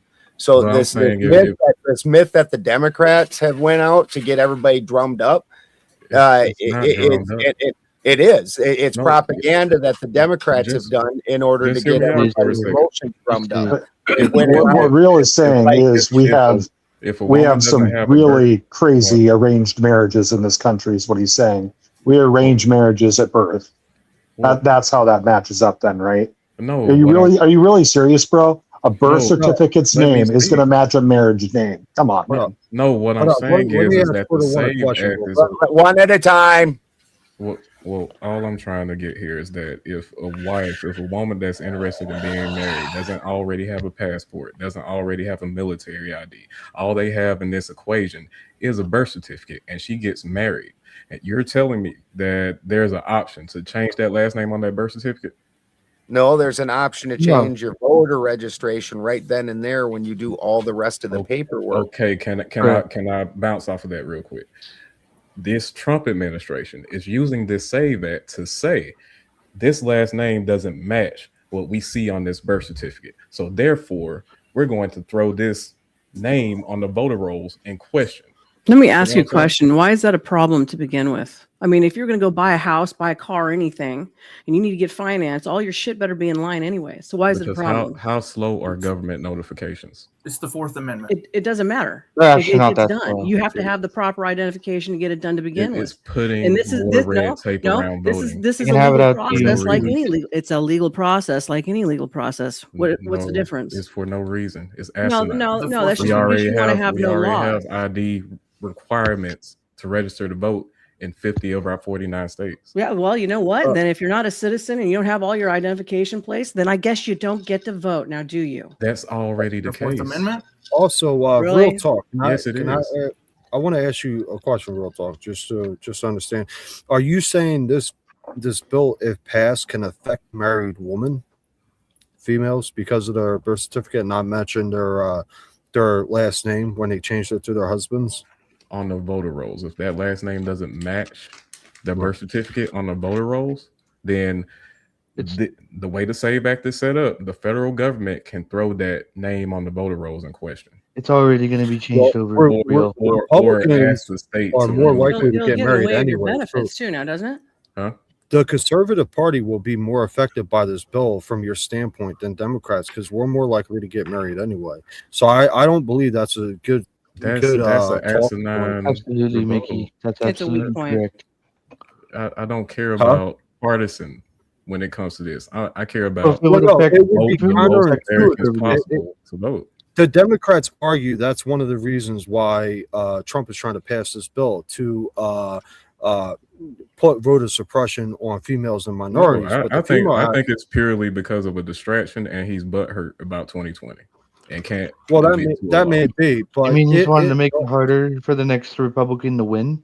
No, he There, just can't there admit are. to a Yeah, loss. I think like I Toasty said understands before. where I'm coming from. If the Democrats want to argue it's a way to suppress female voter, then that's fucking counterintuitive, because Republicans are more likely to get married, which means Republican females will feel that effect more and have to go through a couple extra hoops. Republican able to females vote. are the highest voting bloc. Just so you know. Okay, these tariffs affected Republican people also, but he does it.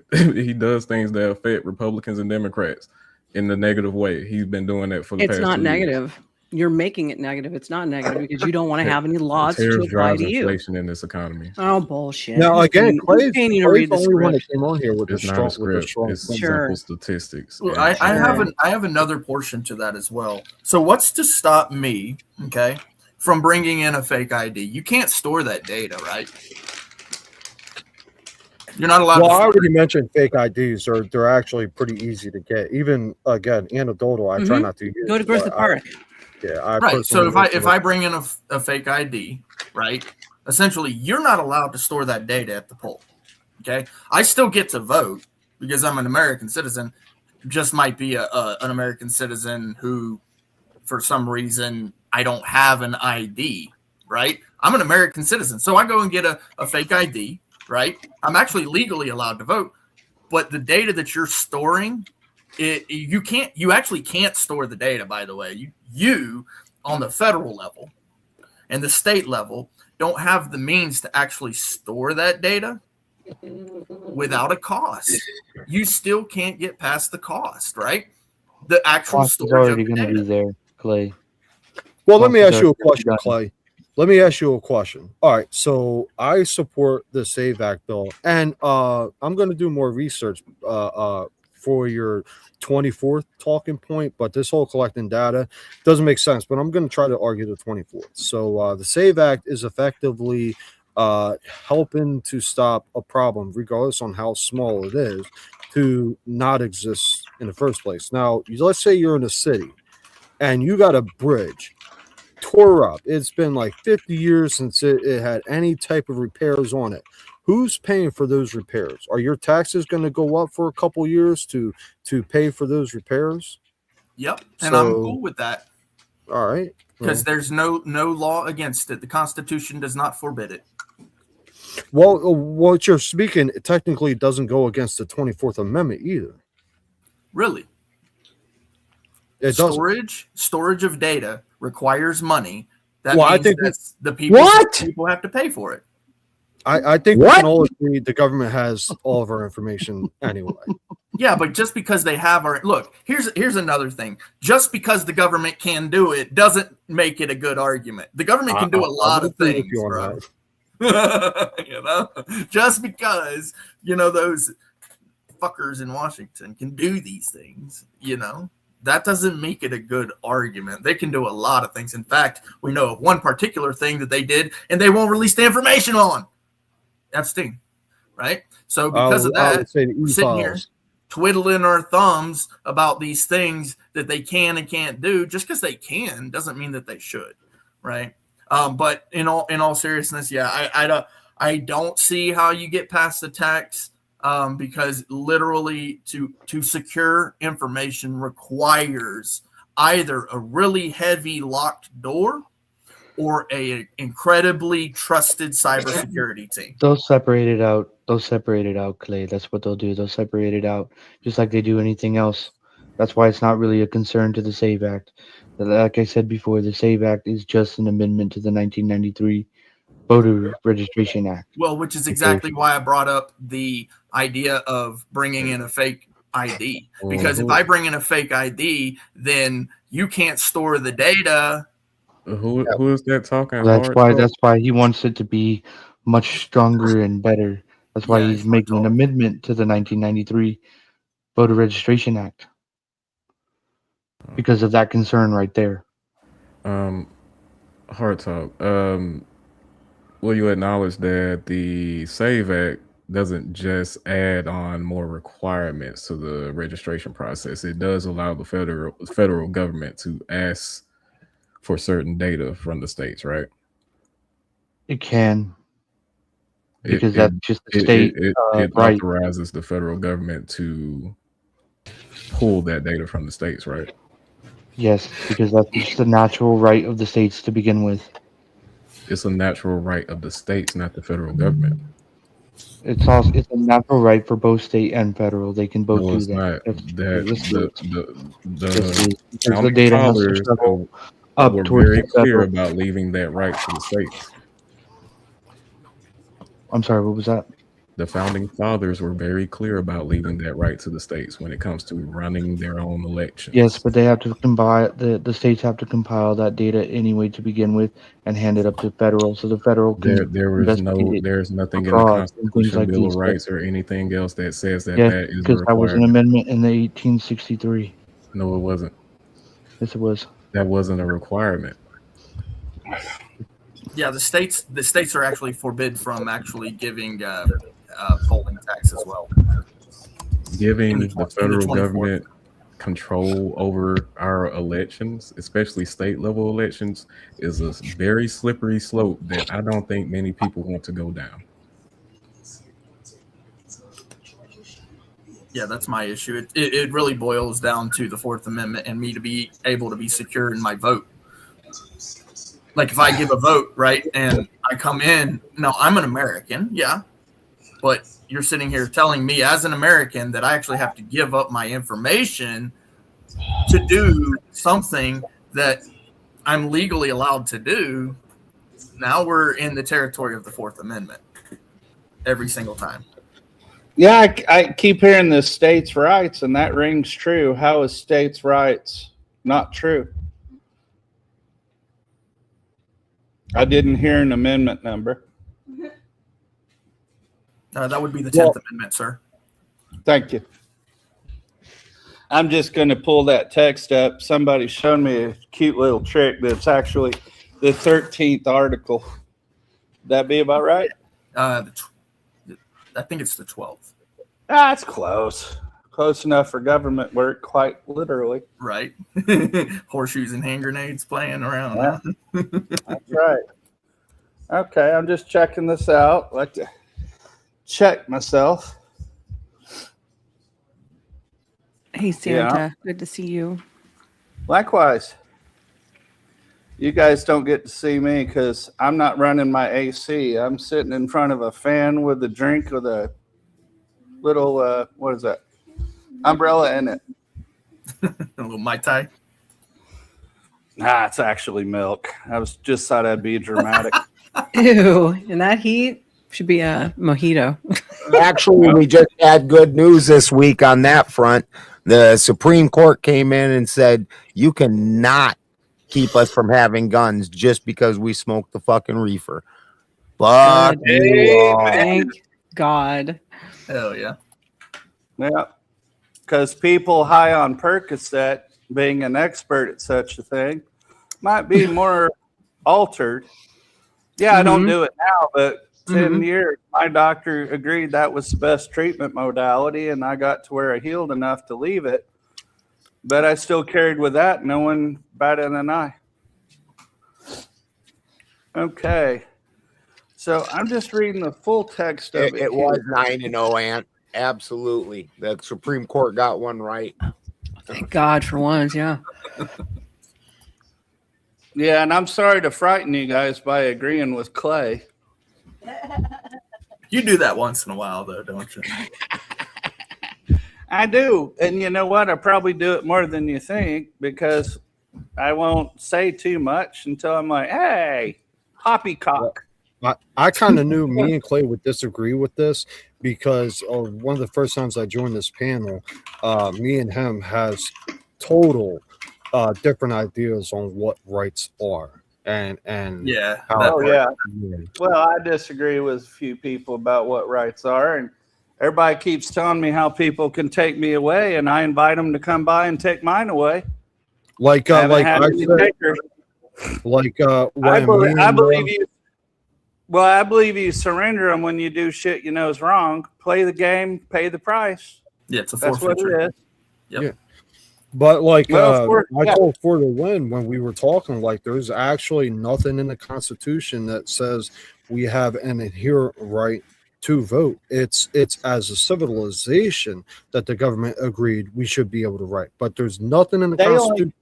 There's only those 4 amendments that restrict the government from interfering in our votes.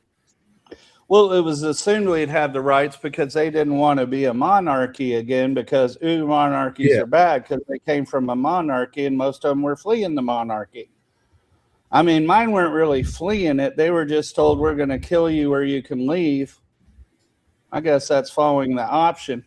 Now, I posted the text of the summary of the 10th Amendment, and I said where the federal government only has the powers delegated in the Constitution. I don't recall which article of the Constitution says that the federal is the only one who is responsible for defining the votes of the state, but I have read where states have control over their state elections held in that state. And second point, not only are they responsible for that, they're allowed to pick and do their delegates who will represent the state at the federal level. So that's 2 layers of bureaucracy that the state leadership is responsible for without the guidance control of the federal government. Or where am I mistaken, please? That's perfect. Sounds good to me.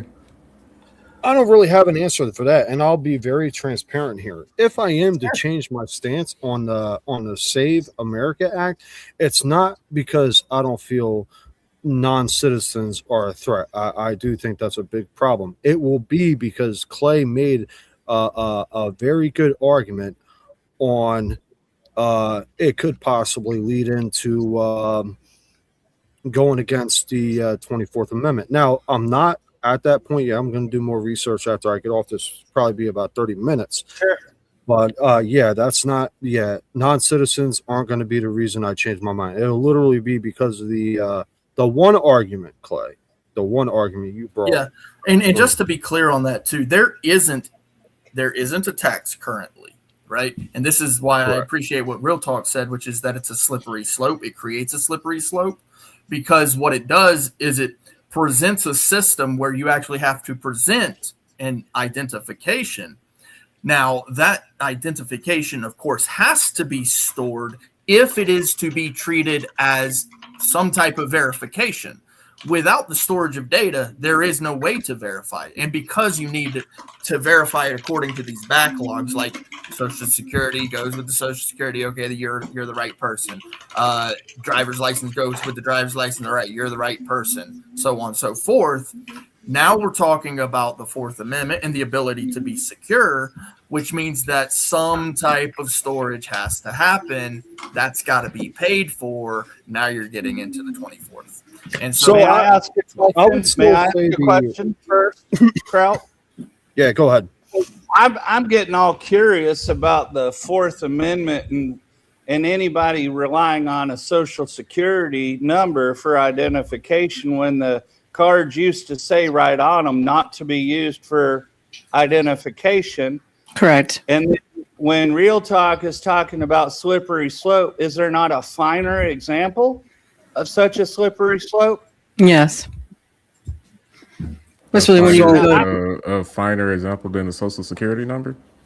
Well, no, you mentioned states' rights and slippery slopes, as the Social Security card was commonly used for identification, even though it's not supposed to be used for identification. It became our primary identification for a number of our records. True. So I'm saying right there, the slippery slope arguments are real. They're examples of them being real. And if I may continue with another point, this is a really simple thing. The more power you give to the government, the more power they're never giving back. Correct. I'm ready to hear how that's not a true premise, because it happens, and it happens with every government. It's not a capitalism thing. It's not a communism thing. It's not a socialism thing. It's a humanism thing. And where you give power to individuals, they kind of like it. That's where I like Lord of the Flies as an example. And I agree. And okay, it probably won't go to that extent, but we've seen 1984 situations happen, at least within the lifetime of our parents. So slippery slopes are scary to me. They happen quick. I will say this. Well, damn, I just had it slipped out of my mind. Damn. I apologize. No, it literally was my fault. I should have said it earlier. I do not know what I was going to say. Isn't it interesting how the people that end up in charge are always the ones that would be those Lord of the Flies fucks? Always. It's not people. This is what I was saying. How they're selected. That's what I was saying earlier.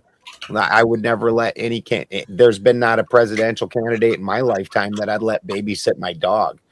These are horrible people. Why are they presented as the best, the brightest, and the best leadership of America? You know who should run for office? Because they think everybody else is fucking stupid.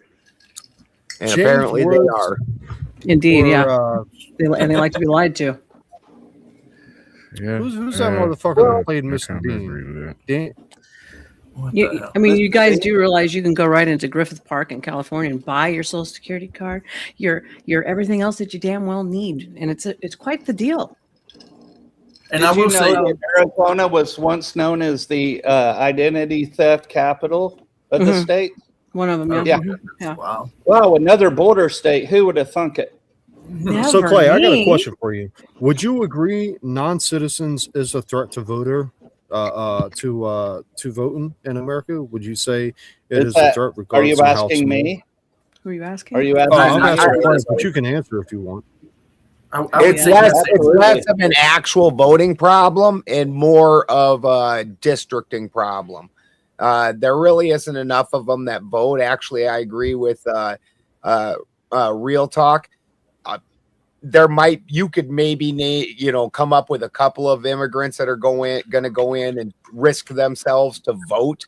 But honestly, it's the same thing I say about the fucking the riots down south and the protests and stuff. There isn't no illegal immigrants in those. That's all fucking that's all fucking liberal kids and shit. I know a lot of illegal immigrants and they keep their head down. They don't want attention. Doesn't make sense, right? Right. Yeah. It doesn't make sense. If they can get you to go to the store for them, they will, because they don't want to be seen. It's like being on the run from the police for a warrant. You don't go out into public. I've been on the run before, like 100%. knowing that I'm going to jail. Tell me later. I wish I had your mindset, Clay. Yeah, when you violate, like if you've ever violated probation, you know the argument Ben's making. Okay, if you've ever violated a day, the first day of your violation, the second day of your violation, the 900th day of your violation, you are not going to the fucking store. Exactly. You're not going anywhere where anybody might recognize you or bump into you, because it's just life. So them actually voting is a red herring. But the thing that they do affect is when they change the districts. So they do take account of them in the censuses, and especially like more recently in California where they redistricted. It does affect that, but not so much on the actual voting. May I reply? No, Santa, you shut up. Yeah, you know I respond well to that. I'd like to point out to answer Kraut's question. Now, do I think that people who are not here legally registering to vote endangers that system in some way? I'll say yes, because of the pressures Clay and other people have mentioned, they are vulnerable to exploitation. So if their employer, who knows that they're here under the table or the paperwork's hanky or whatever situation, and they're just bone diggity doggity for the Reds or the Blues or whatever, he might let everyone know with a wink, this is how we're voting. Second part, how it damages. It damages because it does have to do with districting, because districting has to do with the number of people in a particular area. That's what the census is for. That's what all these other things are for. It's to identify how many people are where, so they know how many representatives are needed to cover the state and particular areas in the state. The third way that I think it's bad doesn't even have to do with the illegal immigrants. It has to do with anybody down on their luck. And apparently it was LA. Somebody's already pled guilty to getting a bunch of people on the street. I saw her interview. She said it outright. She was going to get like $5 per person to get them to sign some paper. Now, apparently she was getting a couple of bucks, and the people who were homeless, they said, yeah, they gave me $2 to sign this sheet of paper. Now, I saw their direct interviews. It was anything. Did I freak out? No, I'm like, oh, well, that's human nature. People take advantage of people. So if those people out on the street want a couple of bucks, they might be willing to sign a paper that they don't see might hurt them. But if those people or enough people are signing those, then it does perturb the system. It messes up districting. And when we go back to it, okay, yes, it does. Santa, wouldn't that create a cause for federal to be able to come in and investigate the elections that are going on at the state level, which then the state has to turn over? I think I'm lagging, bro. Well, to kind of bounce I can't hear you. I'm sorry, it was lagging on my side. To kind of bounce off of what you said, Santa, is like I don't think it's that big of an issue. The way you kind of put it. I think you kind of left a lot of space in between those kind of statements that, you went from people signing people being paid to sign a piece of paper, but there's a lot of steps in between that, from the registration to actually voting or even mail-in. So what did they sign? That's what I'm wondering. Exactly. What did they sign? It's easy to Google and see what the lady pled guilty to for, having them sign documents for money. I mean, it's not a secret. the question is, what are those documents? And those people weren't illegal aliens. I understand that, but what were those documents? Right. I'm New saying it's a registration? news article. There's a number of different things that aren't necessarily one thing that are being talked about here right now. The one thing that you're discussing right now is they're going around to people, usually homeless people, and getting them to sign different, trying to bring different bills up, all polls, all that kind of thing. That's one issue. And them people, and they are paying him in cigarettes. This has been recorded in money, in food. So this is one issue, which is then that's getting things put on the ballots, which the normal voters wouldn't necessarily do, but you're paying people to put it on, to sign these things. So that's one issue. Where he's talking about the census issue, those illegal immigrants don't get to vote, but what they do is change the districting, and they typically live in more liberal areas. So then this gives those areas an undue amount of power, even though they're not getting the votes. That's still a liberal area. You're not really changing the voter dynamic, because funny enough, most illegal immigrants that come from Mexico anyways are typically pretty conservative people and probably would have voted conservative, but they don't get to vote. They're just changing it so that it gets redistricted, because they're going to put more representatives in that area because it's got a higher population density because of this. So these are different subjects that don't really, they're not, he's just bringing up numerous things. Yeah, I get what you're saying, but I think that's kind of a conflation. Now, to bring to the document thing that was brought up by But if I may, here's how they can overlap. Are we suggesting here on this chat that there are no illegal immigrants who are homeless?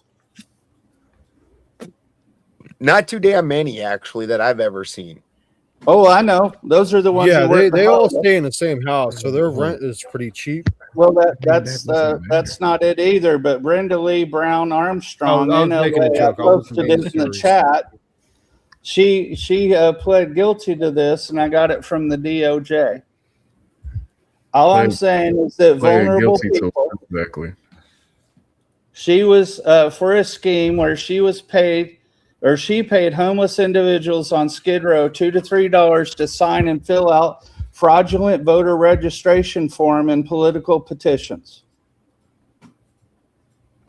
It's right there in the chat, in the private chat, in the public chat.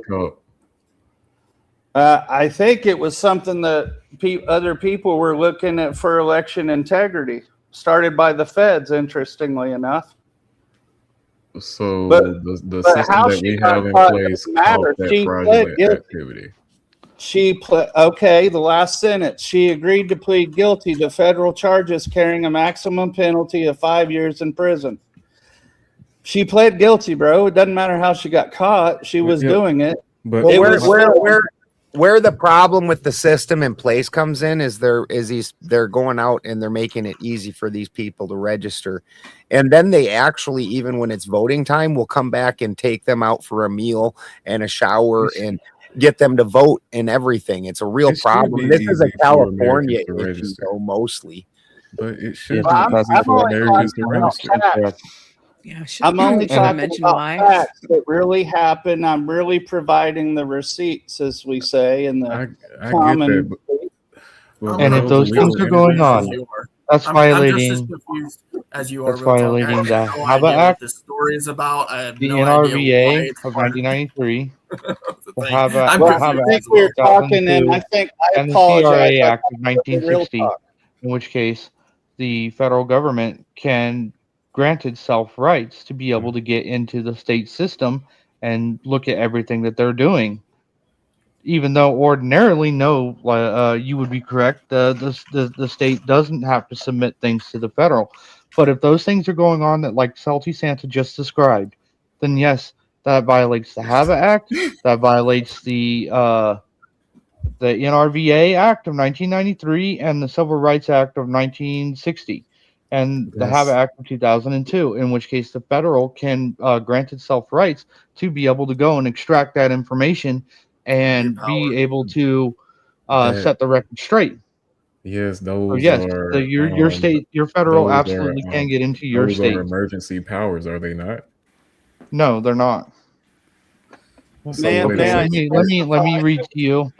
Okay, so It'd be situational powers. They don't just ever after get to keep digging in your state records. It would just be to well, remedy yeah, that. no. Like there has to Right, be a for a conclusion to it purpose. eventually. Yeah. Right. It's got to be a for purpose. Otherwise, and this goes kind of back to what I was talking about with the agencies, the DMV, your local police department, in their policies, which by the way, policy is fucking law. I hate it when auditors do that shit. Policy is the law. It is a law if it's policy. That means it's written into the code. It is an ordinance. Yes. So here's the thing. Those policies those regulations require that those agencies act accordingly with whatever purpose has been stated. Whether it's legislation, sometimes it's legislation, or if it's an executive power that the mayor or your governor or the president of the United States has said, go do this. This is your order. If it's the chief of police, this is your order. Now go do this.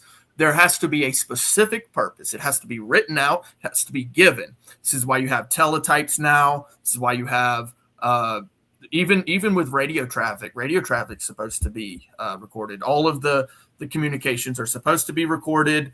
Yes. The only time that they get a little leeway on that is for tactical purposes. By the way, tactics and then even that, it's just in the moment. Right. So everything that's done, everything it is done, it must be transparent. Okay. We're going to be transparent on this panel and we're going to be transparent in the government. Sorry. But with the save. Why President Trump issued the executive order preserving and protecting the integrity of American elections, executive order. I'm sorry. Wouldn't what you just outlined be why Trump issued it as an executive order called preserving and protecting the integrity of American elections? So he could go in and he can look at all that. I don't like you're giving me a name of a bill or a executive. That was an executive order. Direct executive order from Trump. Which did what? It's a direct executive order from Trump. It's called preserving and protecting the integrity of American elections. The EO includes several administration policies with regards to voter registration lists and other records. For example, an executive order that did a policy. That's why he issued it as a policy so that he could be able to go in and look and so make sure that no, you can't do that, right? So the regulation allows Donald Trump or whatever president or mayor or governor to issue an executive order upon policy, upon regulation. It is his power. It's the other way around. He is doing it because he has the regulation to do it. Right. Yeah. That's what I meant to say. Yeah, he can't do the job of Congress. Right. Congress has a purpose. Real talk, we probably agree more than you think, but my example of what's happening on the ground is an example to Kraut as an answer to Kraut's question. Am I concerned that it could be? Yeah, I just said how it is. Here's an example. Kraut? No, I'm not calling Kraut out, but he asked if he. Are you calling him Kraut? Kraut. Crout. That's what his little name. He does look like a fucking fat-faced trout, but we'll leave that alone. A crouching trout. I've already been called fat and something else in the last few days. I'm talking to Mr. You're in a wheelchair, so you're not exactly getting the exercise the average man needs, brother. Jeez, don't be fat shaming me. I got 3 kids. I'm allowed to. Hey, I wasn't fat. You didn't burn them. You didn't burn them. Yeah. It's called sympathy weight. Go ahead, Nova Star. I said dad bods are in, gentlemen. You guys do understand, like in 2025 in Anacrime, we call it Anacrime, but it's called Anaheim. Okay, that's the real name. They had more than 200,000 ballots have been rejected for signature. Problem since 2020, direct quotes. Thank you for that part, Spittle. But the other part is that in the OC, they had a 3-1 denial due to illegal immigrants voting in the last city's votes before the midterms. So, I mean, it's all right there. Yeah, and it does happen. Like the thing is, All the time. it does happen, right? And that part you can't get around either. I'm actually going to quote the civil rights lawyer: "Freedom is scary. Mm-hmm. Deal with it." See, I thought you would do that when you saw a civil rights lawyer right on his name. I was like, "Oh, here we go." But yeah, it was fun, y'all. I got to get out of here. I got work in the morning, and I got to get the kids up. Hey, real talk. Feel free to tell everybody where to find you. Thank you for coming in. You were an excellent debater. Oh yeah. Sarah Tomato said to make sure to pass on her information to set you up for debates over on her channel too. Okay. Sarah Tomato's great. Okay, awesome. Yeah, I'm still kind of new to this debate thing. I'm usually reacting to different things on my YouTube channel, but I appreciate the compliment. You did fine to me, man. You did fine to me. Yeah, make sure you get over to Sarah. Okay. Definitely. Thanks for coming in. Make sure you like, share, subscribe over on Spin City News and the Benjamin Balderson channel. And again, I appreciate you coming in. Yeah, and you can finish your final thought. I apologize. Oh, no problem. I appreciate y'all for giving me this opportunity. I'm just kind of making the rounds, seeing what the debate spaces are right now, since I'm still kind of new. And yeah, I appreciate this opportunity. If there's anybody out there watching, you can find me at Real Talk Politics TV, the @ symbol before real. And yeah, I appreciate y'all. Thank y'all for this interesting conversation. No problem. Thank you, sir. Thank you for coming in. Thank you, brother, man. And the floor is back to you, gentlemen and hold on, because lady. I'm going to get off too. So I don't really have a closing statement because I already did that. Oh, you little fucking bitch. No opening statement, no closing statement, no final statement. Boy, you ain't putting up no fucking argument. Hold up. I gave my closing statement. Little bitches. 1v1. I'm not fixed to do 2 closing statements, so I'm just going to say 2 things that aren't closing statements. Clay, I hear what you're saying. Most of what you're saying is speculation, though. There's an argument to be had about the 24th Amendment, though. That's a really good argument. And Boulder, to your point, I appreciate that, bro. I mean, you're like 100, so you have a lot of experience and knowledge that I generally do take to heart. And yeah, Spin, thanks for having me. I hope to do this again. It went a lot fucking better compared to my first and last 1v1. But yeah, everybody have a good night. All right, sauerkraut, trout face. Thanks, brother. Right on, trout. Yep. I do have a bad accent, don't I? You have a horrible You accent. also have pillow arms, but we weren't mentioning all that. Yeah, that's okay. It's almost it's so atrocious. We thought you were Mexican. If I was Mexican, I wouldn't deny it. I only didn't marry Mexican because I didn't want to gain more weight. I love Mexican food. Well, gentlemen, the StreamYard link is in the chat. If anybody would like to come up and talk, we will open it up to a grab bag topic, or we can stay on this topic. That's fine. Here while I'm doing I don't think there's really anybody holding to it. Maybe like grabbing your shit, picking up the cardboard. Oh, just to kind of close. Well, you know, there is a lady on the panel. She does have a topic. We will change it at her request. Go ahead, Clay. At the moment, I do not, but I'll think about it. Think, damn it, think. No, go ahead, Clay. I'll try. While you're contemplating, not constipating. Yes, really. Yes. I just want to close on that topic, particularly with, like I said, I could get down with voter ID if you could get past the 24th and the 4th. Other than that, like the rest of it is what anecdotal. Really, ultimately, the Constitution more or less forbids it, right? Because essentially your anonymity your Fourth Amendment's supposed to protect your anonymity and that sort of thing. And then if you bring money into the situation, if you're talking about voting, the 24th is going to block that. And then obviously, you do have some, like most of the states are actually well established already. So you're not only going to have to change that factor or just kind of bypass it, saying it's American inconvenience, but then the states themselves have well-established laws protecting your anonymity within the data. There's literally tons and tons of laws restricting the usage of your data in improper ways. So it's not just the Constitution, but it's also the state's statutes and laws and ordinances as well. And it's not just the liberal states, by the way. It's the red states too.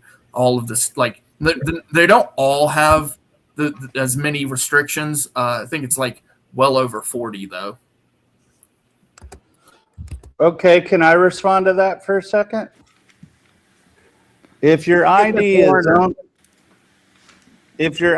is only observed to make sure that you get handed a ballot, where did you lose Fourth Amendment protection?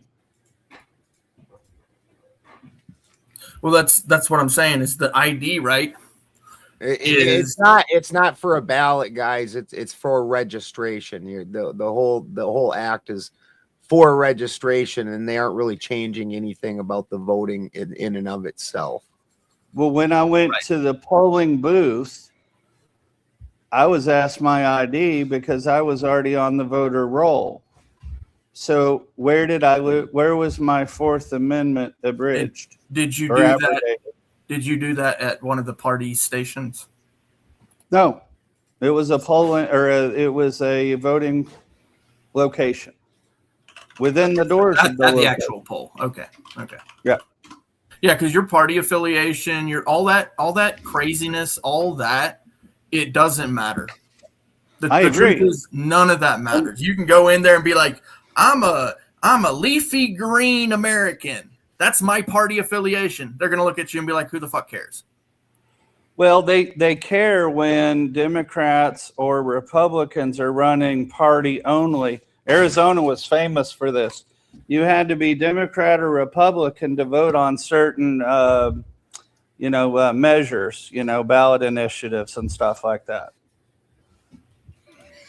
It might not be familiar to you, but I thought it was an abrogation of my rights because the Constitution didn't say that I have to claim one or the other. Yeah, it's called anonymity. Like, here's the thing. I think that a lot of Americans. Sure, but how do I lose my rights by showing my ID where they verify my name on a roll? Let me say this. I think a lot of Americans are really dumb and they talk too much and they show the government way too much information. So when somebody from the government says, "Hey, can I see your ID?" Are you including yourself, Clay? Your answer should be immediately, do you have a reason? How about RAS? How about any RAS? Oh, no RAS? I invoke my Fifth Amendment right to remain silent. And then you walk the fuck away. That's how you handle that situation. Well, and then you actually what I would say too about that is you ask for a supervisor. You ask for a supervisor as well. You say, hey, sure. I want to speak to depending on where you are, because in some states you have a duty to ID. What most people don't understand is that might be your name and last name. That's still not your ID card. Yeah, if you're not operating a vehicle, that's not your driver's license, unless your state also specifies that. If you're not committing a crime, about to commit a crime, or in the act of committing a crime, the question is, or the statement is, am I being detained? Mm-hmm. And when they say no, then you walk the fuck away. Say, I'm going to continue my business. Sure. That's it. You and I agree on that. Whatever. We would handle it differently. I'm in the polling building or the voting building. Yes. There are observers there. Ballots are there. Okay. And I was registered to vote. Okay. What did I give up on my Fourth Amendment when I showed ID that I am he on that list? You gave and up they your hand me a information. ballot. You Right. gave up your information. Yeah. I've already been in the military. They already have all that information. They have way more than that. Yeah. So I just was 'cause they in have it, Arizona at the you should time. give it up again. Yeah. In that I same bought vein, So No, every, no, see, I and that's what love I'm Fourth talking about. Amendment absolutist. When a government official Yeah. does a certain thing according to regulation, it must be policy. It must be done according to whatever that regulation is. If they Okay, go so, outside well- of that regulation, or you suspect that they're going outside of that regulation, your next statement should be, "Can I speak to your supervisor?" Right. I'm not arguing that point with you. I will once again just ask you to answer how my Fourth Amendment rights were abrogated or abridged by my showing an ID to match my name on an existing voter roll list because I was registered to vote. Are you required to show that information to vote? Yeah, I was. By that particular municipality? Yes. Okay. How about in the So state? how are my Fourth Amendment rights? Does the surrendered? state require you? Yes. Okay. The statute, They did. There's a statute that requires that. I'm almost certain of it. You would think that I'm out giving my information. That's not true. Look my name up. You won't find me on the internet. I'm not So you don't know. a big open talker You person. don't know whether an ordinance or a statute was written in order for you to show ID. It doesn't matter. You have It to does. show Oh, how yeah. my Oh, Fourth hold on. Amendment. Whoa. You're saying that the law doesn't matter now? Yeah, I say that all the time. This is That's the problem. when you lit up. This is the problem right here, America. No, you're still talking over me again, brother. Let No, me this answer is how the it's a problem. I'm not talking over you. You just said something Okay, really I'll dumb. just The wait law until you're doesn't done matter in talking America. over me to talk. I'm not you just upset. You answered can the keep talking statement. over me. I'm done with you. I'm done with you. You said the law doesn't matter. I know you're done I'm done with me because you got worried about done with you. ordinances, I'm and I not said, worried. "Hey, I'm free telling man's you right not now, worried about there's- that." You don't know. You're telling me ordinance or shit. statute You didn't required. answer the question. You're avoiding the You question. don't. No, you are avoiding even looking. I'm not up avoiding whether shit. there's an I asked ordinance you or a statute question. You required can't answer it, so you're requiring full you of to show ID. bluster. You're You full are of bluster. stupid. How long is it before you rage quit, bro? You are stupid. How long? How long? Bro, this is the stupidity right here. This is the This is- stupidity. you're calling the me person who's stupid telling now. me that he was I required love to it. show ID doesn't know the ordinance or statute that requires him to show ID. Yeah, because the rest of us aren't paranoid. I know it. I know it from my state. It's not You were the one paranoid. giving it's out knowing the fucking information law. about Learning the Tucson. goddamn when law. you You're didn't. literally going to sit there and say that You you're were required, literally but there is no talking law. about Or at Tucson least when you you don't know didn't if know there's it. a I law. pulled up You your don't know. One at a time. One at a time. You don't know if there's maybe a law. maybe It's I can that help simple. Santa out here just a little bit. In that If same it's the vein, law, I'll accept it. Clay. But I you asked a don't know. question. I asked a question. You changed the subject to whether or It's not not a I s- was an it's idiot not a because change of I don't subject. know What are you 20 talking years about? ago. It's not a change of subject. It's very simple. You are stupid, sir. I asked you how that took away any of my Fourth Amendment rights when I've already You don't registered, know. served in the You don't military, even and bought know. a house. They knew You right don't where I even was. know. You don't even know. But you're clearly showing what your city? ignorance What for city? not knowing what What military city? See, What you just talked municipality? right What over me. county? Go I'll ahead. look it up for you. Since you are so fucking lazy, I will do it for you. What municipality? What county? What state? I could say the same when you gave advice for See, what this is a Tucson fucking laws retard were, right and you were I'm incorrect. The asking you. deputy I'll look doesn't it up have for to you. envision, I'll look it up. apprehend, I or know otherwise. hold on, looking hold it up, on. Santa. You won't Hold look on. it up. Mercy, I'll look it up. boys. Hey, Mercy. I'll go One one at a time. I'm gonna get my whip out. Go control Don't your make me get my puppy. whip Hold on. out. Nova Star. Clay, I'm gonna get my Nova whip out. Star. Did you come up with a different subject yet? No. Yeah, let's just avoid it. Ad hominem attacks when somebody you don't have disagrees to avoid with it. your Look dogma, it up, bro. dude. Or tell me I what know you offered to municipality. look it up. You're Of what scared to value tell me is what that? hold on, municipality. Santa. Maybe I You're can help you out afraid. here. You know that In you're that wrong. same vein. Stop You being a knew the retard. Tell me what municipality in municipality. Tucson, and you didn't look that up. Okay, Tucson. I'm gonna look this up for you, Santa. No, right, hold on, when you were given advice about what a First Amendment or Fourth Amendment auditor should do, you gave out bad information for that municipality. So apparently you don't care either, or you're too lazy. Which argument against me would you like to accept? In that same vein, you know my what you God. need to go into a voter poll booth, right? So couldn't you just make the fucking decision to not vote and keep your information to yourself?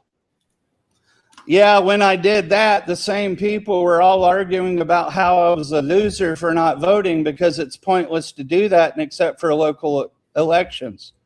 Yeah, I know. I hate that shit too, Santa. I know it's the argument both ways. Whatever suits whatever somebody's feels are. Now, Clay and I like each other, but you don't get to call me names because I did something you didn't, or that I didn't do something you think you would.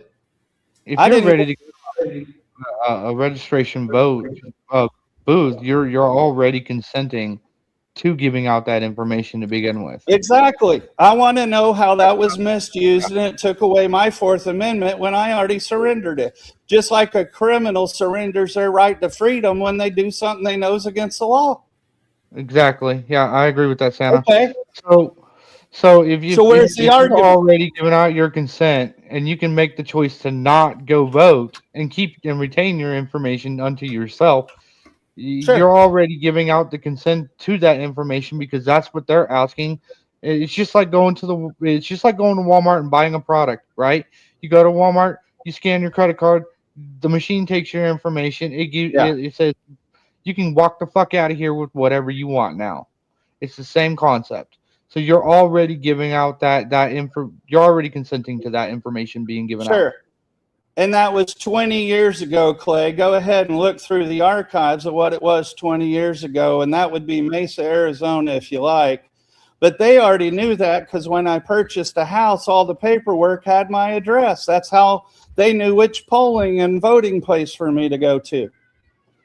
I wasn't trying to live as a gray man. I didn't tell you I was living as a gray man. So you want to live as a gray man, cool, but you don't get to push that on everybody else. Yeah, that's true. Yeah, go ahead. Yeah, Chat GPT, go for it. I'm just telling you, I don't know what it up. was I don't just 20 years guess ago. at it. Yeah, I look shit up. I don't just guess at it, rant man. Yeah, just like you did for Tucson when you said the deputy had to observe the infraction or the misdemeanor to charge it, which is not what the law is. That is the And in law. fact, That is the law. What are you talking about? We literally looked at that, retard. You look Holy stuff shit. up. Oh, and I'm the Holy shit, what a retard. retard. You're just Go gonna- ahead and look it up, Clay. Look it up on here so we can watch your little face melt. Look, you just Look came it up here up. so that I you could try to did. yell at me, I bro. This is posted it. literally all you came up here for. No, You it do isn't. You do it every fucking time. Now bro. you know what I'm thinking. Bro, it's I great. love this. Hey, how many times can you say Clay? I will know bet you you love $100 I know you in, love with me. Spin as the person Guess that what? that's the law, Guess the what? prevailing Santa, law I where love that you, guy bro. was arrested. I love you too. Hold on, guys. We have money on the Okay, on the screen. $500. Hold on, money on the screen. Yeah, seen you. $500 is a lot. I seen you round for a long time. I really remember when you drank my wine. Why can't we be friends 4 times? Why It's a can't good we song. be friends? Why can't we be friends? Gentlemen, we be friends? $500 is serious money. You can clip it. Go look at the The fuck are you prevailing talking law. about? Money? I'm talking Shut the about fuck up with that Tucson where you retarded were ass shit. You shouting know, off you know that the that's called deputy needed. illegal gambling, retard. And now you're just talking That's over again. I'm illegal. giving a precise You're talking example about of where you go illegal off half gambling baked, right now. and then you just talk over people. You've See, I been started talking the whole talking fucking time, dude. You just ranted for like 10 minutes. Shut the fuck up. $500. You're literally- Spin, do you I know understand that what I got a I'm big asking dick, for? But you can't see it, okay? Shut the fuck up. I'm a big prick. All these Hold on, claims, hold on, claims Clay. everywhere. What the fuck? Clay. Just up. $500. Shut the fuck up. 500. Okay, Santa. Hold on. Money. $500 is a lot of money. Okay, Santa. will you please clarify what you're saying to me? What I'm saying is I've got $500 against our buddy. Okay. Who's averring and swearing on the nobility of researching stuff and knowing what the laws are in a particular jurisdiction and how I'm supposed to know it from 20 years ago. He mocks me for not knowing it 20 years ago. My counterclaim is, with the arrest in Tucson, he specified, and I will paraphrase, I may not be able to quote, that the deputy had to observe the unlawful activity in order to arrest. That is not the boundary. That is not the district's finding. That's not the law in that area. Okay. Now, so let's get the terms straight. Sure. Let's get the terms straight. If he can prove you wrong, I get $500. Well, it has to be shown. I'm not equivocating. I'm just saying proof is the actual codes and laws and definitions by the same. These are all in the state. Okay.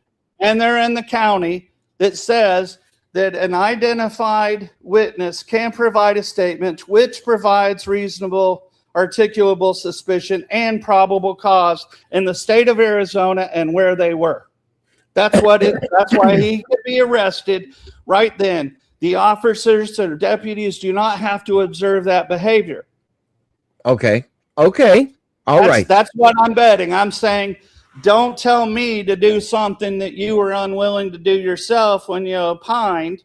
The officers have to see that behavior. They don't have to in that area. Period. Okay. Okay. So this is what we'll do. We'll pin that. Clay can do his research or whatever he's doing. Okay? Sure. And if he proves you wrong, And what would be the qualification? I said on the districts, right? There's the district, and then you got the county, then you got the state. And then you have the federal, correct? After the state. The federal doesn't even apply. The arrest authority could go up to the state. Okay. All right. So this is what we'll do. If you lose, you know how to do what you need to do. Yeah. What's he going to do? I don't know. That's between y'all. No. Now wait. No. Wait. When I was a boy making a bet, when I've been a man making a bet, I'm okay with you being in the middle of it. One of us can hand you $5 and you win either way. But I'm talking cash, not the other. Okay. All right. All right. Now, this is the deal. Well, let me think about it. But if he proves you wrong, the money goes to Mr. Balderson. Okay. The money goes to Mr. I'm Balderson. shirtless because I was not on the panel before. Now I got his attention.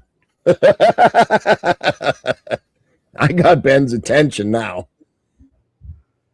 So now let him do his research. We're gonna do this amicably. Clay. Yes, sir. Amicably. Okay? I know it's going to be hard. It's okay.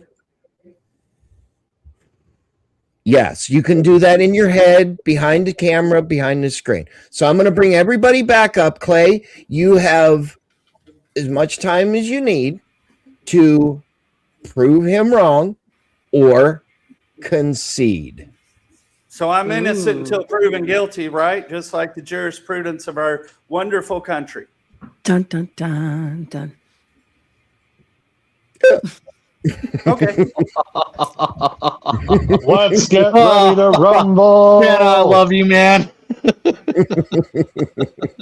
No, Santa, you are innocent until proven innocent. How's that? Well, that sounds more like how it actually happens. I don't want them to show my boobs. I got the chat already telling me I'm shirtless here. Uh-oh. I'm not trying to compete with Nova Star. 80% donate. Oh, great. She's gorgeous, and I'm dog chow. Thank you. You are not dog chow, sir. Don't say There was a that. reason I was only an icon. I'm not an exhibitionist. Puppy chow. I am a But little bit. I do think that facial expressions are important, and I did want to provide that courtesy to Clay. Because when people are disagreeing, sometimes facial expressions are important. My motivation is known why I came on the panel tonight. Feel free to ask Spin at your leisure. I guarantee it wasn't to argue about Tucson or anything else for that matter. I didn't bring up Tucson. I know, I did. When you told me how I should know what the voting requirements were and what the state requirements were 20 years ago. And then you told me I had to know them and research them. So I'm saying, hey, here's from a week or two ago. Practice what you preach, brother. I do like what you have to bring to the table. Thank you, sir. I really do. Yeah, and everybody can make fun of my weight. I'm not really too sensitive about it. No, then You you know? just said that I I know why I'm overweight. You don't. You want to ask? I'll tell you. But it's not from eating cookies. It was actually cereal while I was sitting there staring off into space watching cartoons because all the pain medicines made me a Schwartz for 10 years. So, Mr. Santa, Yeah. Mr. Santa, maybe this will calm you down. Maybe not. Say hey, Santa Claus here, and listen up, folks, because do I have something spectacular for you today.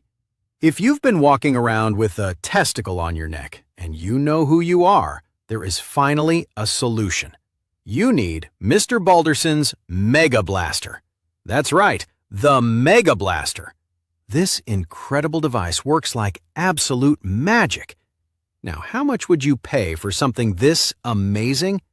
Don't even guess, because you can get Mr. Balderson's Mega Blaster for just 4 easy payments of $29.95. But wait, if you order today, and I mean today, we're going to throw in the spinning wheelchair seal absolutely free. That's right, free. Call right now. Don't wait. Mr. Balderson's Mega Blaster. Get yours today. Ho, ho, ho! Somebody's showing off. Exceptional. Now I'll put my shirt on, chat. So we're ready to be serious now. But Spin, did I come on the panel tonight for the reasons aforely mentioned by Mr. Clay? Yeah, when you sent me that DM over in Discord, you said that I see Clay's on the panel and I really want to piss him off. Yeah, and then I was like, well, I guess we'll see you on the panel then. It'll be like this.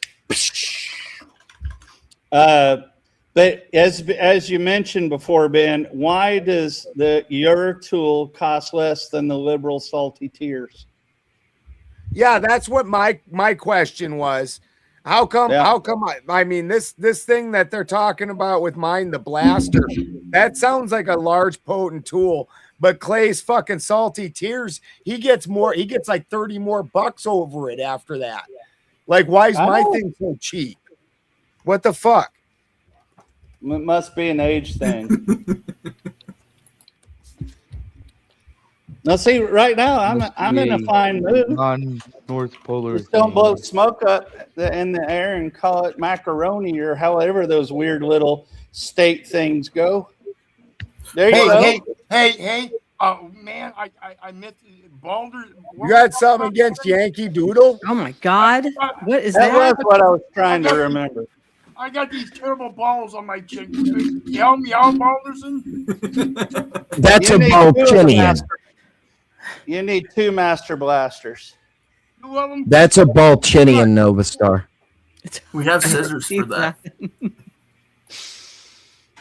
I actually knew who that was. What's up, El Perro? What's up, Pero? What you doing, man? Perfect timing. Loved it. Yeah. We're just being peaceful up here, brother. How are you? Playing poker in the background, beating the shit out of them. Well, I'm playing poker too with $500. Did you hear? Oh, yeah? Yeah, I wonder if I should be helpful and friendly and put the Arizona statute that I'm referring to in the chat. Now, don't take it bad. We already made the bet, so there's nothing but fun and games from now because we're going to do this amicably. That's what Spin made us swear to. I believe there's a copy for it if you'd like to refer to it.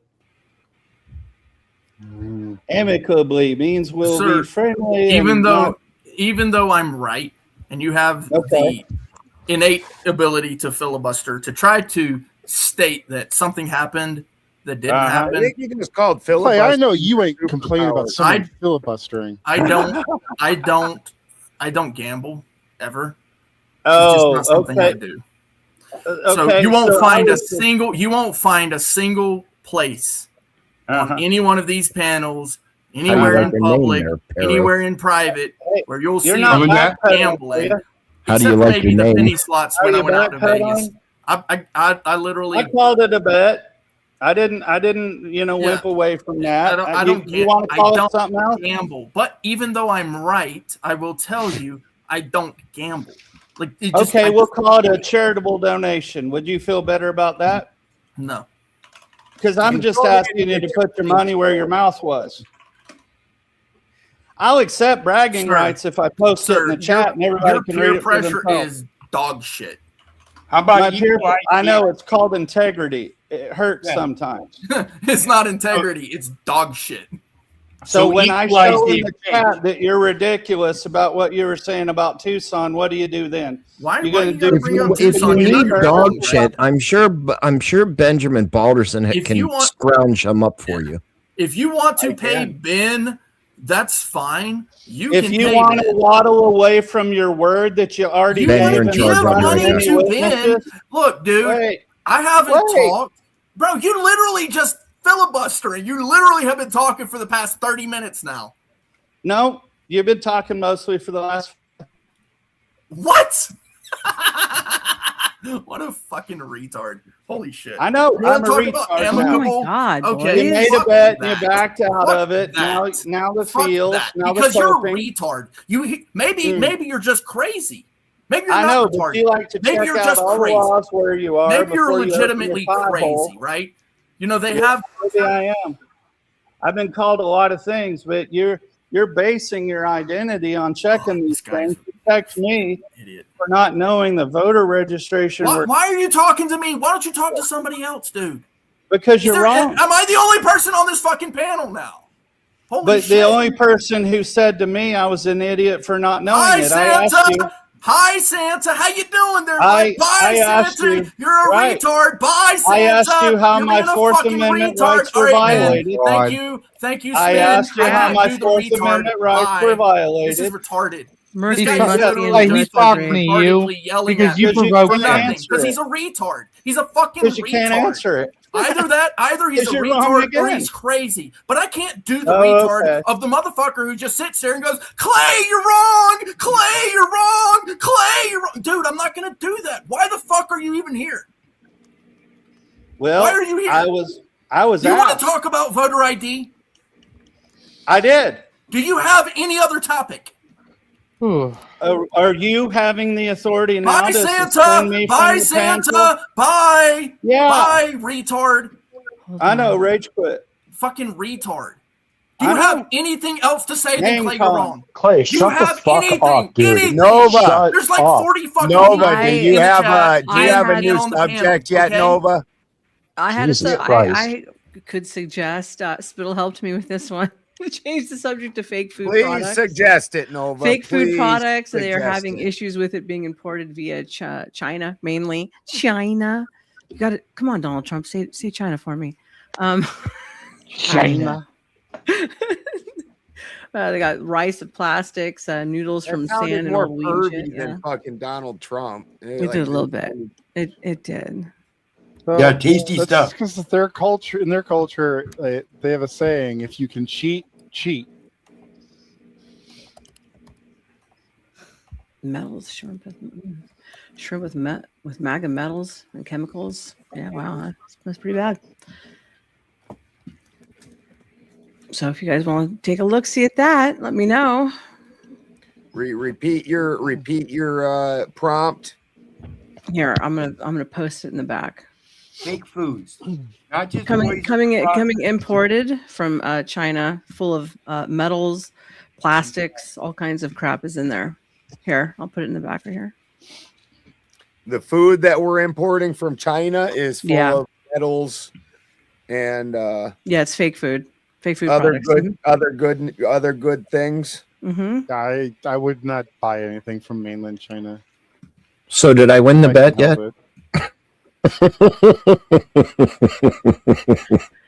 I'm getting you the citations.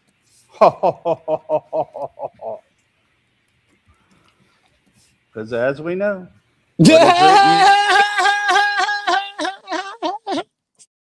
Kraut just gave a dono. Read this. Put it up. Or I'm going to read it. You No, want me to read it? Spin, you can't use Joe Cool on me like that. That's rude. Kraut Mick comes in with the Big Ten and says, I'm married, I guess happily. So don't take this the wrong way. But for now on, if Nova got her puppies out, then Santa goes on with no shirt. Oh my God. I would have to wear a bikini top. I'm for public humiliation for a good cause. I vote for that. Oh. It's a bikini top or it's TOS. Boys, come on. Yeah, no TOS, no TOS. Settle down now. Aria's laughing. You know, Moon, get your butt up here. No, I just like men to back shit up. That's all. Sorry. You do seem to particularly have a hard on for Clay in the recent past. Damn. Sure.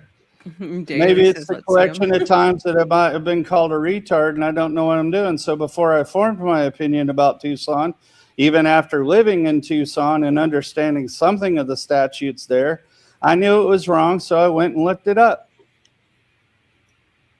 So, yeah. Do I get a hard-on for being called stupid and ignorant and whatever else for not knowing a statute from 20 years ago? Okay. Doesn't really bother me. I just get tired when we put out information that's easy to verify. I'm just stating when he accuses you of coming on the panel with a purpose, I can't necessarily say that he doesn't seem to have at least some accuracy saying that you're coming on the panel with a hard on for him. Okay. It's not quite as innocent as what you're making it out. Like, yes, you might not have came to argue that specific subject, but you're definitely kind of looking for Clay to make a misstep so you can jump on it. So I would sit back without my shirt on, chilling out, and then what happens, Spin? You get a hard on? No, tell me what happened. So please share our confident communication about why I came on. Because you had a hard on for Clay and you wanted, and I needed some more lefty stuff. No, you asked me to come on, and I did ask him to come on. Yes, I just said it, and I only held the conversation to Real ID, and then I gave what I did, and I was jumped. I gave what I did, and then I was jumped. I asked you what the Fourth Amendment did I surrender. And I think it was Toasty or For the Win who accurately said, once I've registered, I've already surrendered that information.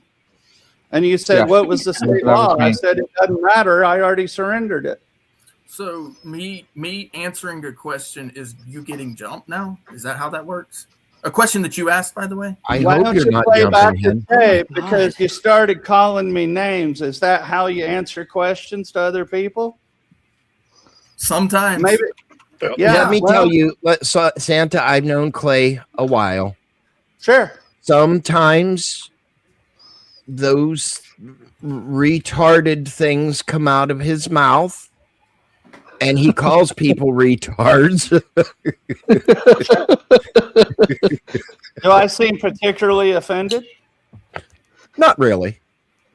I'm not much offended at all. Well, at least you can tell.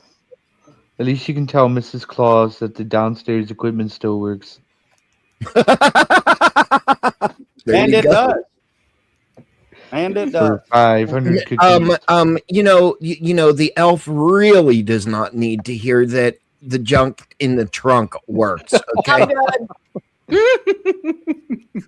That's a strange reply, dear. Oh my goodness, what just happened? What is Get him, Elf. Get him. Get him, Elf. Now,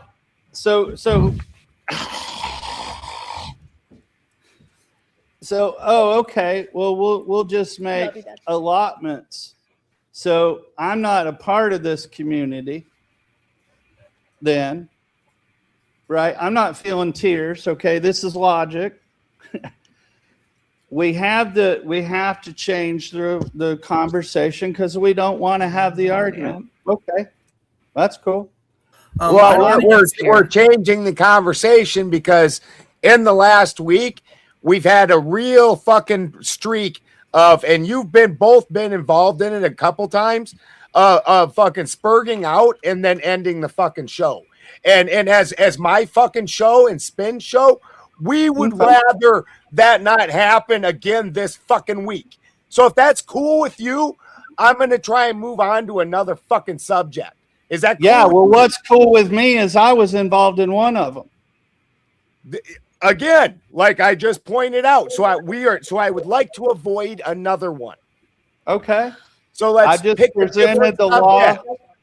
I presented the law in there. The chat people can do what they will. But a lot of the spurging coming from both directions are all, and I'm hearing what you're saying. I'm respecting what you're saying. I agree, Howard. Once again, I don't know what's in the air, whether fucking Mars is in retrograde with fucking Gatorade and it's Uranus. I don't know what the fuck is going on. But people are real man periods. Lots of man periods. Lots of man periods. Listen. Let me tell you what it is. Let me tell you. And pick a fucking subject. The subject is we're doing the FDA one, right? Right. All right, let's do the FDA one. I'm fine with that. Are you okay with that, everybody? Santa, are you okay with it? Not even about it. It's your channel. I respect your channel. Clay, are you good? I linked to an article in the back. Balchinian. If anyone wants to grab it.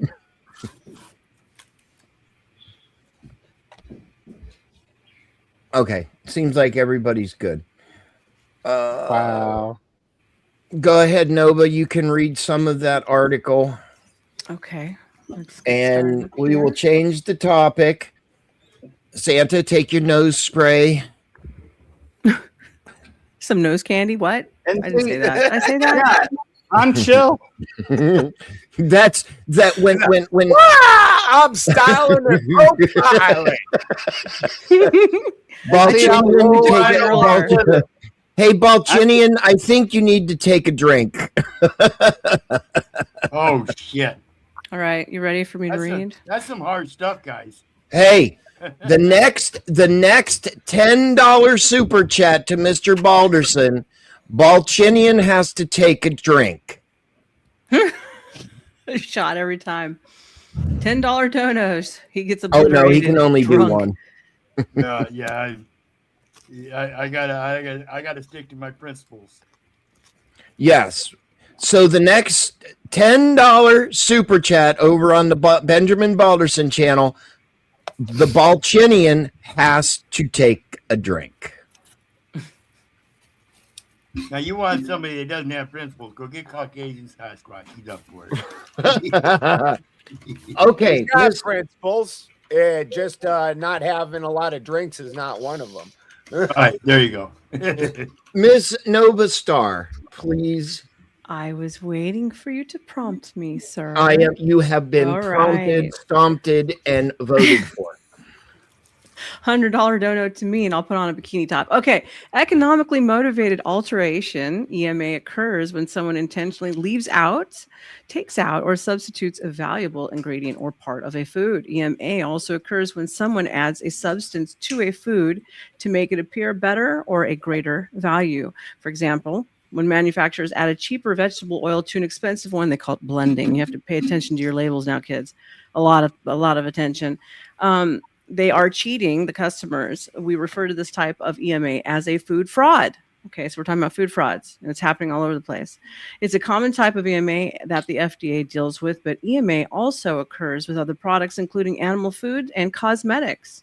Some types of EMA are also misbranding violations. Estimating how frequently food fraud occurs is exact. Who's doing that? Who's rubbing the mic? Stop it. Somebody's typing. So not me. I thought someone was rubbing their mic. I thought they were masturbating their mic What off. I don't kind know. of a All right. keyboard you got that your typing sounds like that? Okay, hold on. Money on the table, Mr. Balchinian. A, B, C, D, E, F, G, all the alphabet. Now I know my ABCs. Next time, won't you sing with me? No, we will not be singing.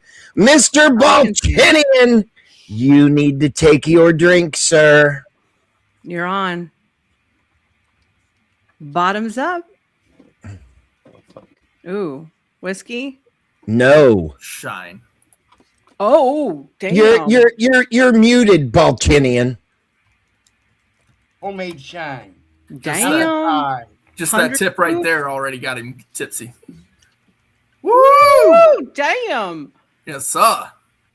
That's a champ right there. And I see Yeah. why it's only one. The next $20, the next $20, he gets to finish the bottle. Yeah. Okay. We don't want to call the paramedics, do we? No, Like, yeah. maybe we shouldn't be doing that. Fucking a shine, jeez. Make Dear Hey. Lord. blind again. Are you fucking complaining, Balderson? Shut up. I'm helping you out here. Does that violate? Not by trying to kill Pero. Well, that doesn't violate. That doesn't violate TOS, right? I don't know. I'm sorry. Nova. Money, No, you know, when you're money's on the fine. table, I become a whore. So go ahead. I do the same thing when I ever get it. Okay. Estimating how frequently food I fraud have occurs no is exact. comment for that either. Shush you. Economic impact can be hard because food fraud is designed to avoid detection. Outside estimates by experts have found that food fraud affects about 1% of the global food industry at a cost of about $10 to $15 billion per year. Although some more recent experts' estimates put the cost as high as $40 billion a year. EMA isn't just an economic issue, though. Depending on what is added, substituted, or left out, food fraud can lead to health issues, a lot of health issues, some major and even death. Some examples include lead poisoning from adulterated spices. There's a lot of lead in our spices now these days, by the way. Allergic reactions to hidden substituted ingredients that contain even just one food allergen, like examples of food fraud: honey, maple syrup, olive oil, all seafood. I only buy wild seafood and only wild juice, spices, infant formula, pine nuts, and then you guys can jump in. Thank you, God. Moon, she's here. Yay! Girl power. Nova Star fucking Yes. she only eats seafood after she puts on her mermaid outfit and jumps in the ocean and goes That's out. right. They call me Ariel now here. Yeah. So mhm. Yeah. Don't make me sing the song. You know, I coined that Ariel. Okay. You I did? coined It was you? It was me. I called Oh. you Ariel. Oh, okay. Well, it's working because the crowd has been saying, "Oh, look, it's the Little Mermaid again." We just call Mooney Mooney. Mooney's cute though. She's giggling. Hi, Mooney. Hi. If we put you two in a room together, we would be all the danglers would be kicked out. That's all I'm saying. Probably. Yeah, definitely. I don't know, Moon. I'll just leave my camera in the room. How's that? What's up, Andy? Love you both. Okay, I'm sorry. Go ahead. Go. So go ahead and kick it off, Moon. What do you think about adulterated food made to be more visually appealing, but not necessarily nutritionally fucking what you would want it to be? I personally think that it's completely barbaric and stupid. You know, you see like these commercials, especially going around that, you know, I feel like show barbarians don't eat McDonald's. Probably you see not. these farmers holding up like peppers and tomatoes, and you know they're not cosmetically pleasing because they have a mark from the vine, or they're slightly discolored. I would rather eat that than a pepper that looks perfect and it looks lab grown. Mm-hmm. To me, it's almost displeasing to the eye because it's not natural.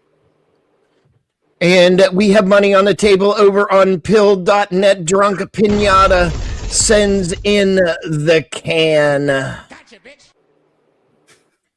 Thank you very much, Drunk Pinata. Let's Much get appreciate support. Ben to spurg off on this one. Ben, isn't the normal conventional seeds already GMO'd? Depending, that is horribly annoying. Depending on especially the bitch thing. Fucking depending on what kind of food we're talking about, the GMO in some of them has taken over more heavily than in others. What you find more in your like vegetables and things like that, rather than a GMO, what we have is extreme selectiveness. So like you take tomatoes, there's certain tomatoes that produce heavily and they're very commercially viable, and so you don't don't see anything else. Where like currently out in my garden, I have pink tie-dye tomatoes, I have pineapple tomatoes, I have black beauty tomatoes, I have purple cherry tomatoes, red, yellow, fucking cherry tomatoes. You know, I've got atomic grape tomatoes. Like, so while these aren't necessarily commercially viable, they're much more nutritionally dense, especially if you're doing it in a live soil. And you're going to get more what they call a heritage breed involved in that. Where you get GMOs heavily is in the grains. Pretty much all grains have been GMO'd to fuck. Wheat, especially, it started out with wheat and corn. And actually, it wasn't Monsanto that started it. Everybody thinks it's Monsanto, but it was a company called DeKalb. And DeKalb went around and basically before those GMO seeds, what would happen is you would have to hire a team of guys to go in, and every quarter of land, which is 40 acres, you'd spend half a day to a day going and weeding that thing and then moving over to the next one. Where with these DeKalb seeds, you could have one farmer, he could hop in his sprayer, drive down the field in half an hour and go hit the next field. And because those seeds would survive the glyphosate and nothing else would, he was able to do the job that it was taking him 8 guys to do before that, and you weren't even getting a quarter of the work done. So everything we're talking about in this is commercial viability, and commercial viability does not mean nutritionally dense or healthy. Hey Ben, take a look at the back chat real quick. And a lot of your states are going to have what's known as seed farms, where you can find all these seeds for all the different plants, herbs, spices, stuff. Yeah, like you want heritage seeds is what you're looking for, and understand that there's so many things that taste better, and the GMOs, just like Nova was talking about, they're doing a lot of play with words. Like Toasty was sending a video earlier, and they were trying to deny the modified chickens. And absolutely, there's chickens that inside 6 months, they're the biggest chickens on your fucking farm. And then within 6 months later, they're dead. And you are what you eat. We used to know that. That used to be like a thing they would play on commercials when we were kids. And when everything you stick in your body is processed non-food garbage, that's not nutritionally dense. I have 8 grandkids and I'm over 50 and I still run around fucking off-grid farming. Like, I'm pretty wicked healthy. And I eat at home food. I grow as much of my food as I can as possible. Christy, all those tomatoes and stuff, and we grow peppers and all these other things. And then Christy makes it into different sauces and we can that up for the year. The grocery store is only selling you commercially viable food for the most part. True. When's the last time you got an orange with a seed in it? So I don't think I've ever had an orange with a seed in Peril. Of course, that's also all still different than what Nova's original point is, where they're taking and like injecting meat in order to make it stay that nice pink color and doing things like that. So this meat that would have looked pretty rotten by the time you got around to buying it, because it's still visually appealing, people buy that shit up. And it's absolutely amazing how garbage the food that people are eating these days. And it's all because of visual appeal. People are stuck on visual appeal. In the markets that I deal in for my work and shit, it's absolutely insane how much. And we all know this. Anybody that's worked in retail or anything else, you can take a killer product and put it in a shitty packaging, and you can take a shitty product and put it in killer packaging, and that shitty product will sell out all the time, and almost nobody will buy that other product, and they'll rave about it. They'll be like, this product's so much better, you know, and the bottle's just ugly, and people like, I don't like ugly bottle. Yeah. Like good products that you put on your skin, but if it doesn't smell good, it doesn't smell as good as it should, so I don't want to put this on. I had to deal with that all the time when I worked in a beauty supply store. It drove me out of my mind. Dude, Christy makes her own salve. We make a bunch of health products, and Christy makes salves. So we try to get as all natural as we can. And at one point,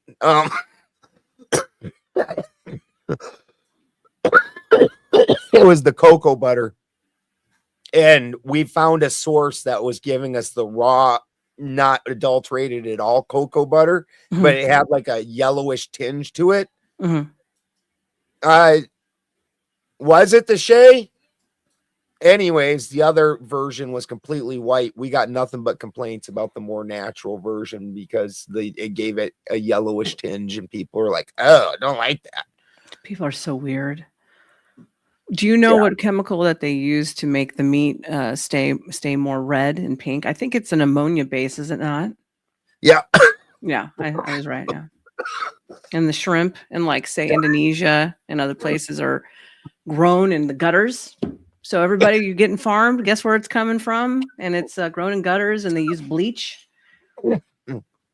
Not that there's actually a brand of hot dogs that does it. That they're red. And when you cook them in water, that red dye bleeds out to where it makes the water red. Ew. And it's disgusting. Lips and assholes. That's what John Candy said. Anybody remember that movie, The Great over Outdoors? there? Or chopped up peppers. You okay, Ben? Man, I don't eat meat at all. And if I ate meat, healthy, that would so never be it. Blech. Hot dogs are so nasty. Well, They that's are. something. I If you don't go eat to those. If you notice when you go to the grocery store and you get a package of chicken, and you cook that chicken, that breast size shrinks way down because they inject it with so much water. But if you go to an actual farm and unalive the chicken yourself, process the chicken yourself, and cook the chicken yourself, you're not nearly losing the amount of weight that you are in the grocery store. True. Yeah, this all just brings up to all your food that you can possibly get should be locally sourced. Know your source, your meat. And the fact is, you get cheaper, better quality meat if you go. You can find farmers that you can buy meat out of, or you can get into little cooperatives where you split a cow because most people can't get a cow. So like sometimes you split like a quarter cow with 4 people, and fucking. This is the future, because the fact is we're seeing the breakdown of the fucking our supply chains. And so the answer to the fixing the breakdown is quit surviving off long distance supply chains. Start eating local food, enabling these local people to bring you up and fucking bring them up. So when there's a problem, it doesn't affect you. This is how people got through the Great Depression. Like, everybody was broke. They don't talk about this, but in the early 1900s, 90% of American food that Americans ate was grown on their own land. What the fuck did we do? We gave all of our fucking food, the most primary thing, all of our responsibilities to that, we gave to somebody else. And it was cool for a little while. They were given good products and shelf stable good products, and then it got to be money, and these became the bigger ones became corporations, and everything became about the buck. And now it's nothing but preservatives in your food, and if your food is even food at all, It's not food.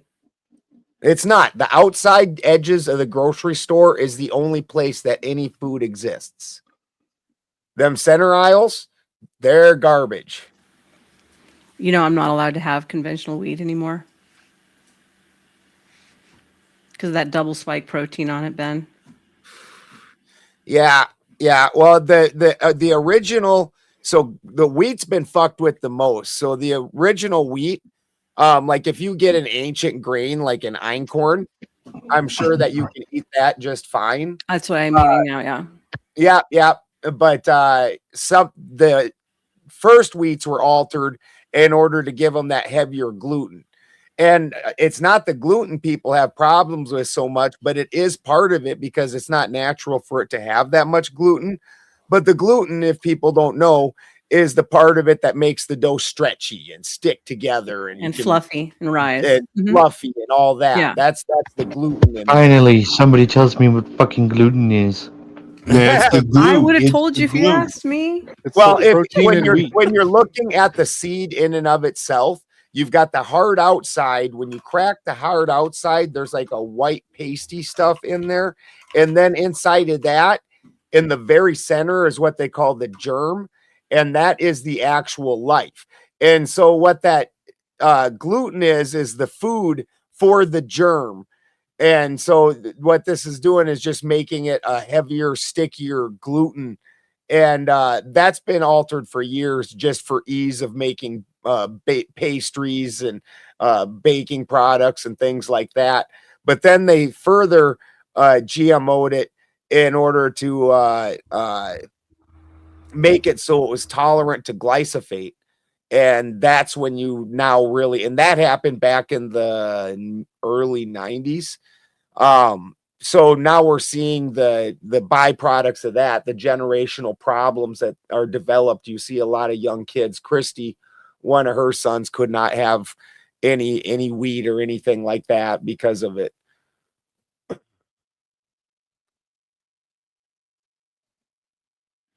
You know, when I had my accident, I became what's that? I couldn't eat gluten. Yeah. What's that shit called, Nova? I forget. Celiac. Celiac. Celiac, disease. yeah. Yeah, celiac. And then all of a sudden I tried a regular burger bun with a burger on it. Mhm. I was fine after that. The other thing was milk or dairy. Yeah. And when I went to the doctor, here's the ironic part. They had me on more medication than you would have in a fucking grocery store, right? They took me off a lot of them. And I think it was, I can't swear to it, but I think it was a lot of the medication that I was on. Fucking up your system. Probably was, yeah. Couldn't digest shit on all that stuff. Oh, Mhm. See, and the then- problem, and see, milk is another trick that most people don't know. The milk that everybody's having trouble digesting Actually, most people aren't lactose intolerant. Most people are A1 protein intolerant. And so what you have, again, this is the commercialization. Commercial cows are like your Holsteins, and Holsteins put out like 8 gallons of milking, which is fucking insane. Wow. Now my milk cows put out like 1.5 gallons of milking, but they give out A2 milk. And A2, if you have an A2 protein, that's basically what people kept as a yard cow through historically. So we're very suited to having that in our system. Now the A1 cow, nobody's fucking trying to run around milking a 2,000 pound cow. Like those things are so hard to deal with. But in today's industrial society, you can deal with them. That's still very dangerous. If you look it up, a lot of dairy farmers are killed by their cows every year. It's a pretty dangerous. Yep. Well, again, when you're dealing with a 2,000 plus pound cow, as opposed to my cows weigh like 600 pounds. I mean, yeah, they're stronger than me, but I can push them around. They aren't gonna fucking hurt me too bad usually. Where a 2,000 pound cow, you might as well be getting hit by a car.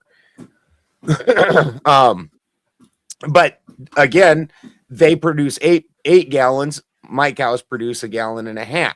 So when you're looking at commercial viability, the Holstein milk is much more commercially viable, but it's also not nutritionally available for a lot of people because of the A1 protein instead of the A2 protein.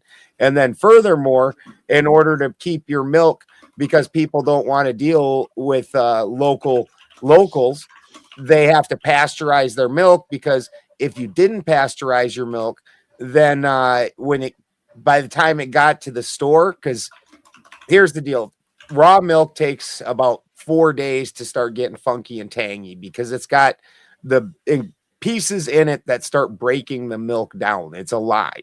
It's got all the bacteria and stuff to break it down, which if you drink it that way, it's much easier on your digestive system, but it also is not going to take and be shelf stable. So 4 days, well, if I milk my cows, the guy who comes around and picks up the milk only comes twice a week. So you got a 3-day and a 4-day run where your milk's sitting in a fucking tank. Then they take it right to the plant. By the time it gets to the plant, if you were doing it raw, you would still have to bottle it, then distribute it to the trucks, which would distribute it to the fucking stores. And then it would sit on the store shelf for a couple days, and you would take it home. And by all this point in time, you've got some cheese going on. And so instead, they pasteurize it, kill all the bacteria that's starting to eat at the milk at this point in time. And now it's shelf stable for weeks. But not very good for you. I make my own fermented mayo. Nice. I make all kinds of stuff, honestly. Just a small point. There are ethnicities where they did not basically didn't have cows. For example, Polynesians. Yeah. Parts of Asia where they didn't domesticate cattle like that. Like they had domesticated cattle, but a lot of them weren't milking them. They were just using them for a workforce, like tilling fields and stuff, or meat. And in those cultures, like they don't have that adaptation to continue to process milk after infancy. So for them, this is what I'm talking about with the A1. We were adapted to the A2, but not adapted to the A1, because back in the day, those of us that did keep cows kept these little 600-pound cows, not 2,000-pound cows, because who wants a 2,000-pound cow roaming around in your yard? Not me. No, my beautiful have Lola, she's this pretty little red 600-pound cow that's like, just going along, having a good time, only mildly destructive. And then I have bulls running around. Fucking who wants a 3,000-pound or 2,500-pound bull fucking tearing you up? We actually have a neighbor of my father-in-law's that has his cows in his front yard. Yep. Free mowing right there. Yep. But cows can easily kill you. They're ornery, and when they're, especially when they're being corralled into milking, they get so fussy. Yep. They step on you and you're done. They can ram their head into you and shove you into a cattle gate and you're done. Dude, my neighbor, he one kicked because they don't know exactly what's behind him all the time, and it kicked him right in the hand, shattered his whole fucking hand, just bam. Same thing with horses. They do the same thing. Yep. Yeah. I used to ride those also. No jokes. No jokes.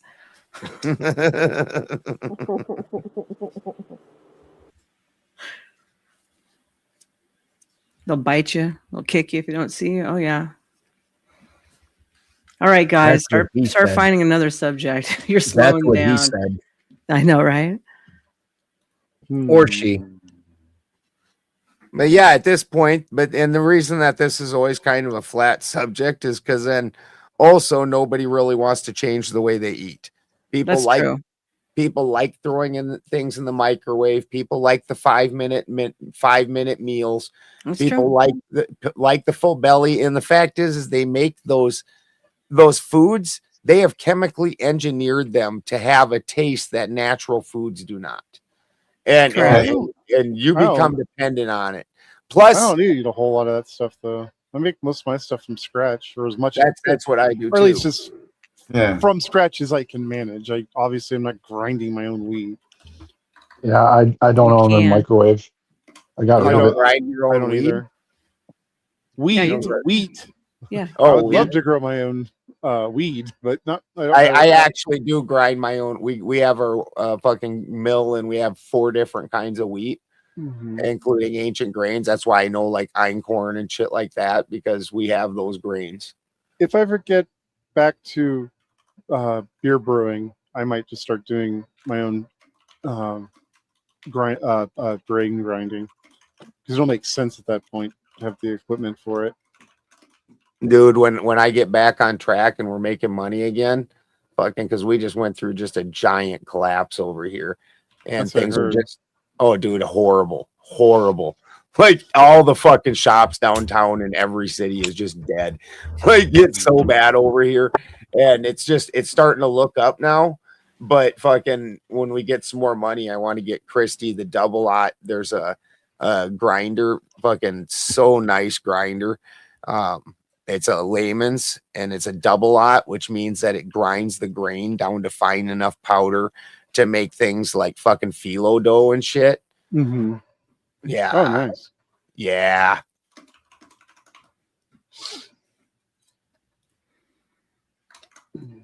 Okay, what do you think about, before you change the subject, what do you think the difference is for everybody who doesn't know? I know, other people probably don't, between grass-fed and then commercially grown beef animals. Are you want me to not Yes. call in on this, or you want Yeah, me no, to? I want you to. No, I want you to. Yeah, most the commercially grown animals are typically going to be fed Grain. you're gonna have grains, alfalfa, and silage are your 3 primary nutrients, and each one's going to be horribly nitrogen heavy, which is part of why they're so methane heavy.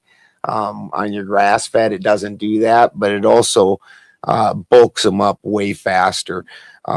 You'll see a lot of farmers now will let them do grazing, and then at the end they'll do grain finishing, and in order to bulk them up at the end. But your best quality cow by far is your grass-fed cow. So if it's going to have that real good marbled fat, what you need to do is buy the type of meat that gets that marbled fat, and that's not usually commercially available. That's not the ones most people get. But like if you look like at a Wagyu or a Belted Galloway or a Dexter, these naturally off of grass, actually off of fucking like scrubs and everything, and grass fed, these cows have a natural marbling to them. But the heritage cows like that take between 2.5 to 3 years to get up to weight for slaughter. Correct. And your other cows, you can start pushing them in at a year and a half. They're going to make weight. But And as far as what about nutritional wise? Like I know grass fed has far greater omega-3 versus just omega-6s, which omega-6 in people's diet, like say vegetable oil, that's what kills your arteries and kills your ass. So yeah, yeah. So all the cholesterol issues gets redistributed to you what you eat, because you are what you eat.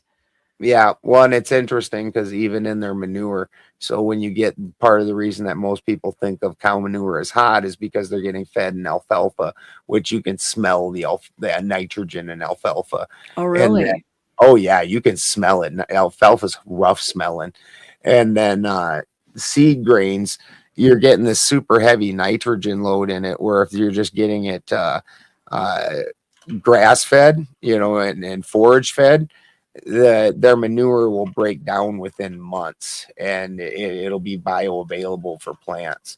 And it's one of those very interesting things is where you start seeing things become not bioavailable, and how much that coordinates with how much it's not bioavailable for a human either. Well, there we go. Stick to grass fed. I have a strange question, local Ben. Farmers. Yeah. So we use manure for like plants and such, like you just said. Yep. But like when you have those problems, generally you have E. coli. How come the plants don't get E. coli or some shit or anything like that? Why don't we have those problems? Well, plants don't have their own stomach biome. And so then when you're looking at for plants, the dirt in and of itself becomes the biome. So they don't necessarily get E. coli, but there's beneficial and then predatory microbes. And there's a few other different things. I don't want to get into the fucking soil biology of it. But there's some other things you got to watch out for that will end up taking over the area. And honestly, this is where you start learning about balance when you really get into this like soil biology and stuff, because actually you do want some of those predatory microbes around because it cleans off the roots and stuff and keeps them so they don't get plaqued up. But you don't want them to start overtaking an area and becoming abundant. So you kind of want to keep this interesting little balance in it. But the answer to that is just because the plant in and of itself doesn't have an internal stomach. It's got the microbes in the soil break down the nutrients and make it bioavailable for the plant. So the soil is actually your stomach of the plant in and of itself. And with that, this is part of why living soil is your best for your nutrient density. Because then when you're keeping them microbes alive, they become more very similar to like in sourdough bread or in wineries or whatever. It's the complexity of the mother, and that's a fungi, which is actually what's a lot of what's in there when we're talking about your soil microbes. What you have is a bacteria and a fungi, and you have to actually keep a ratio of that. And actually, if you have healthy soil, the bacteria to fungi ratio is what's setting the pH of your soil. And you actually don't need to use like pH ups and downs and shit. What it has is when your soil is off by pH, is because your bacteria to fungal ratio isn't quite right. But when you start having living soil and you're not going and tearing up the biome by tilling every year, and you're doing things to maintain the integrity of that biome, it becomes more complex, similar to like a sourdough or something. And this starts bringing out extra flavors in your food and also extra nutrients in your food. And it's absolutely amazing, but this takes a lot of manual labor. And then you go to the fucking farmer's market and you want extra money for your products because you put in all this extra work and you make the teas and you do all these other things, and people look at you like, yeah, I can go down to the grocery store and get that for cheaper. Well, then do it, motherfucker. That's because that shit at the grocery store ain't even food. Go fucking do it then, fuckwad. Hey, Ben, you ever done any beer bread? Anybody? Any what? Beer bread. My mom used bread? to. Beer? Oh, absolutely. Beer bread, When I got to Germany, we ordered pizza, and she made fucking homemade beer pizza, and we asked for pepperoni, and I don't know if they were fucking with us or if that actually translated in, but she's like, "Oh yeah," and she fucking puts jalapenos inside that thing, and it was all covered in cheese, and we all bit into it, and they were fresh jalapenos too. And fucking, oh my god, we still finished it, but that was so delicious. It was all homemade with their own beer batter and everything. It was fucking great. Yeah, the best. I love it. Then I am growing Carolina Reapers and Scotch British. Nice. I got Reapers and Scorpions and Cayennes. I got a shit ton of Cayennes because I use that a lot. Yeah, just ask Mrs. Balderson about that. She'll tell you all the fuck about it. We were on panel and Christy was getting the Cayennes and the Reapers, or the Reapers and the fucking Ghosts, and she didn't put on fucking gloves. And she had just gotten her teeth pulled that week, her upper teeth pulled. And so her gums weren't closed up. And she's sitting there, and all of a sudden, like, the air is hot, and spicy. You're like, why is it my eyes watering? What the fuck? And Christy, in the meantime, not only had it all over her hands and touched herself, she touched her gums and got fucking fresh Reaper and fucking on her open wound gum. Yeah. That was a rough night. Did you play any Blue Oyster Cult? Shit lava, folks. No, we did not play any Blue Oyster Cult. When I turn off the panel and turn off the generator, there is no power at my house. Have you ever? I've heard of like people playing music for their plants, and like they get more growth and stuff out of them, and using copper to get extra growth out of them. Have you ever done anything like that before?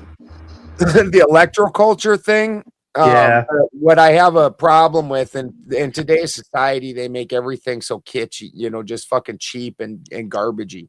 So if you really look into electroculture, what it gets into is different voltages doing things from stimulating plants to repelling different insects and things like that. And that actually is an absolute, complete science. They went through and fucking, you can find the different voltages that do the different things. So when they were putting the copper in the ground, if you find with the original experiments for this, you'll see that they were running that shit way above, like they had a church steeple, and this thing was way taller than that. They were making towers, and what they were doing was taking advantage of, there's a differential between the ground and upper atmosphere that you can draw voltage from. And just like plumbing and pressure and water. Higher pressure, same with voltage. And so you can then, and what these people are doing is just making like little copper coils and shit and putting it in the ground. Now, copper draws hydrogen. So it's definitely, this part of why, like, they talk about wanting to use copper tools in your garden and shit. So, I mean, it's probably not hurting anything, but is it doing all of what they're talking about with electroculture? No, they aren't doing. This is similar to like those aragonite cubes that fucking people sell, and they talk about it being off of Wilhelm Reich's research. Well, Wilhelm Reich's research was an orgone accumulator, and it included 7 layers of organic and then inorganic material that were specifically interlocked. And this was doing things with the different energies. These little things are just little trinkets you put on your fucking desk and shit. It's not like the original science. They just tag the name on it.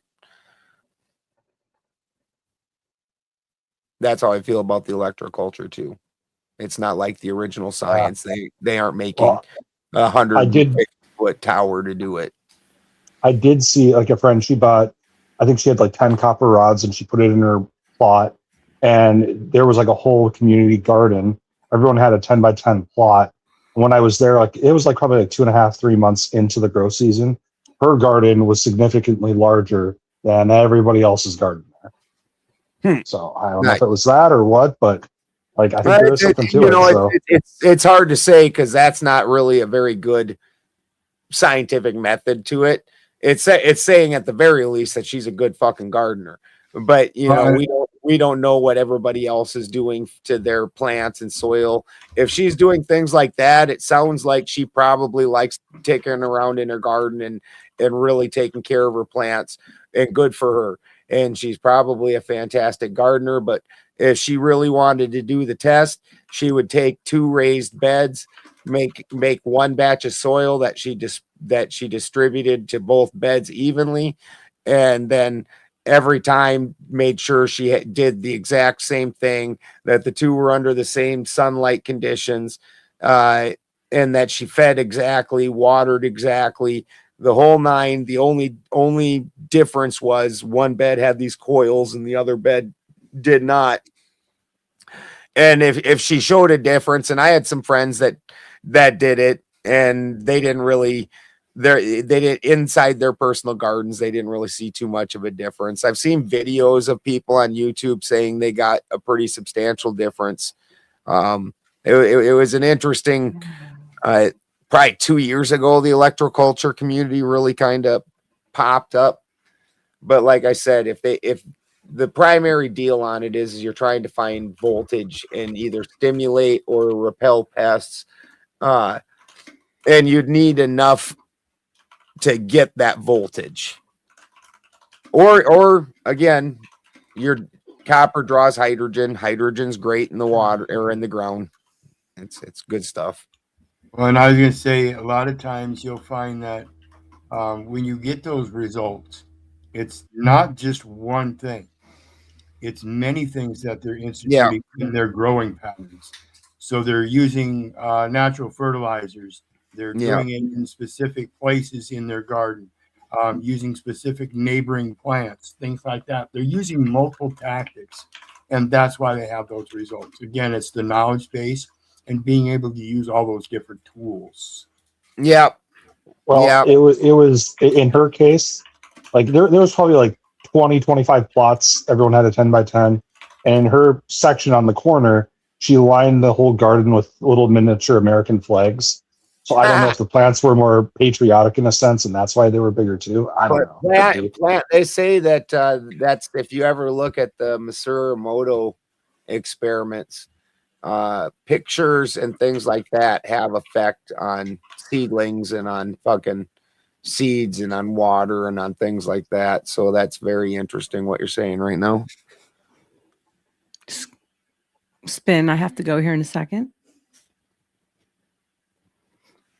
Oh, okay. If you want, do your my outro. Final thoughts, and I think we're all going to get out of here.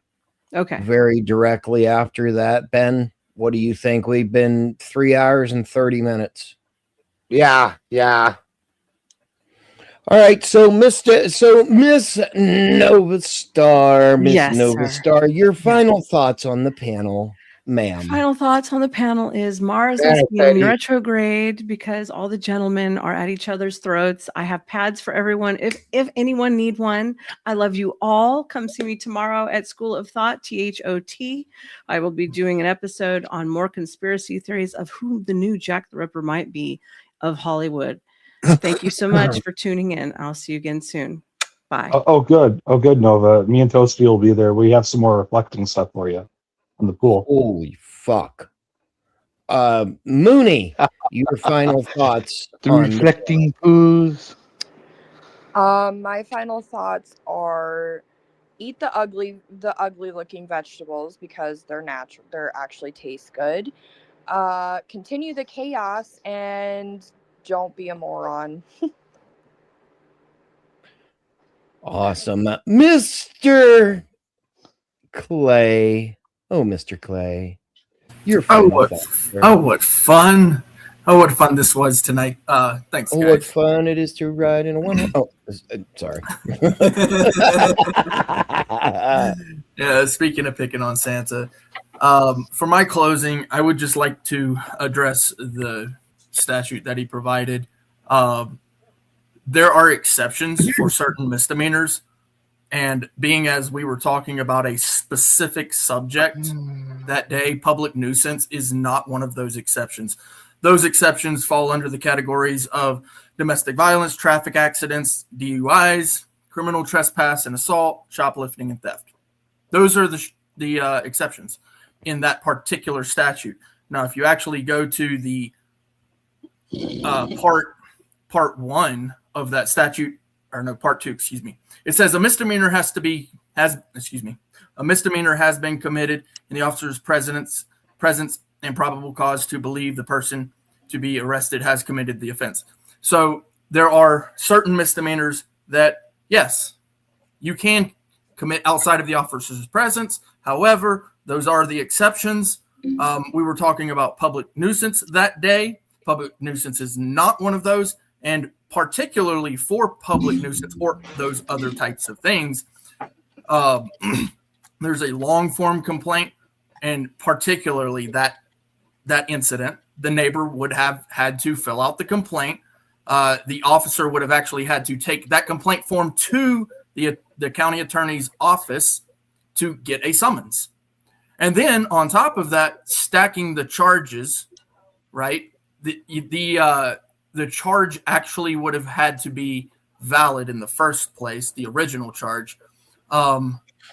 So yes, there are these exceptions, but the exception is not at all what we were talking about. And I really enjoyed the second topic there. You guys talking about the food, problems that we're having with the stuff coming from overseas, even stuff being done here in the United States. People are adding all sorts of bullshit. There's one particular bullshit short that comes through my feed all the time. Black Coot Farmer or something like that. The guy's got a massive amount of chickens, and he's always debunking a whole bunch of bullshit, which is really funny to watch. It's really funny to watch. I forget. I think that's the name. Black Coot something. Black Coot Farmer or something like that. Hilarious guy, and I really enjoyed that conversation. And I just I wanted to hold back because I wanted you guys to have that conversation. At some point, I just kind of have to sit back and let people be people. They can be wrong all day, but if I don't allow them to be wrong, then we'll never know. So I appreciate Santa. I do. I'm glad that he comes up and challenges. I also need to be challenged just like him. It's fair. It's fair. And I do get things wrong too. You cost me $500, motherfucker. No. If he wants to pay you for me being right, he can pay you. Actually, he would be paying Ben, right? But the fact of the matter is the subject matter that we were discussing that day had to do with a particular misdemeanor, the nuisance statute, which has to be seen in the officer's presence. So, Santa, I'm not a gambling man. I'm not going to take your money. I will be right on this, but I'm not going to take your money. Thank you. No, but I sure as fuck will.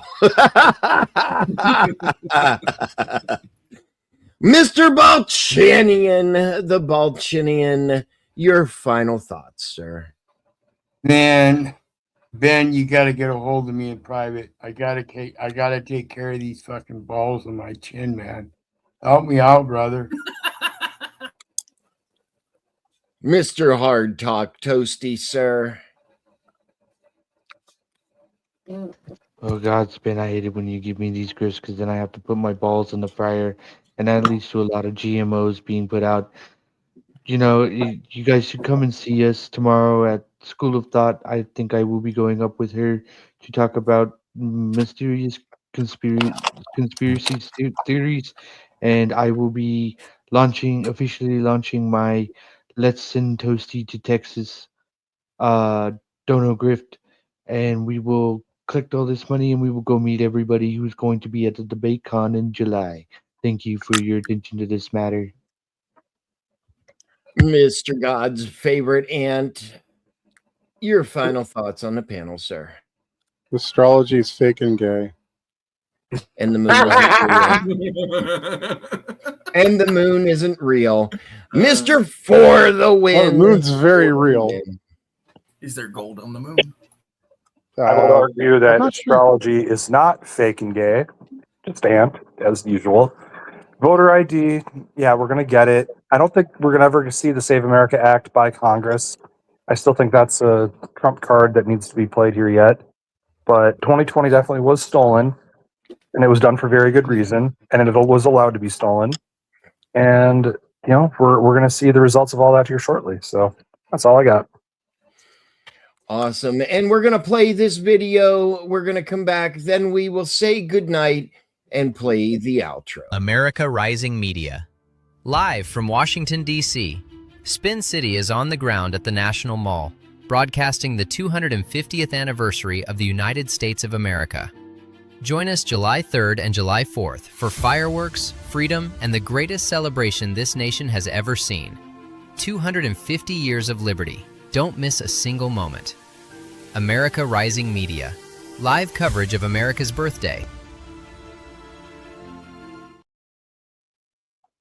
Good night, everybody. We will see you tomorrow. We will be over on the Raging Tomato channel. At least some of us, anyway. The Balchinian, who knows where he'll be? I know where Ben will be. I know where I'll be. Good night, America. We'll see you tomorrow. Spin City. Spin City on the screen, got the room on 10. Breaking news, panel smoke, then he does it again. The bass in the morning, debauchery at night. He steps in loud and he don't back right. Clip it, post it, watch the chat explode. One more take, then he takes the road. He talks that talk with a grin and a stare. If the other side's talking, he already there. Hold up, here he comes. Hands in the air, let the verdict come. No more hush, no more shade. Spin City live and the whole place sways. Spin City, Spin City. He don't play it safe. Spin City, bringing fire to the face. MAGA on the mic, and he says what he means. Spin City, shaking up the scene.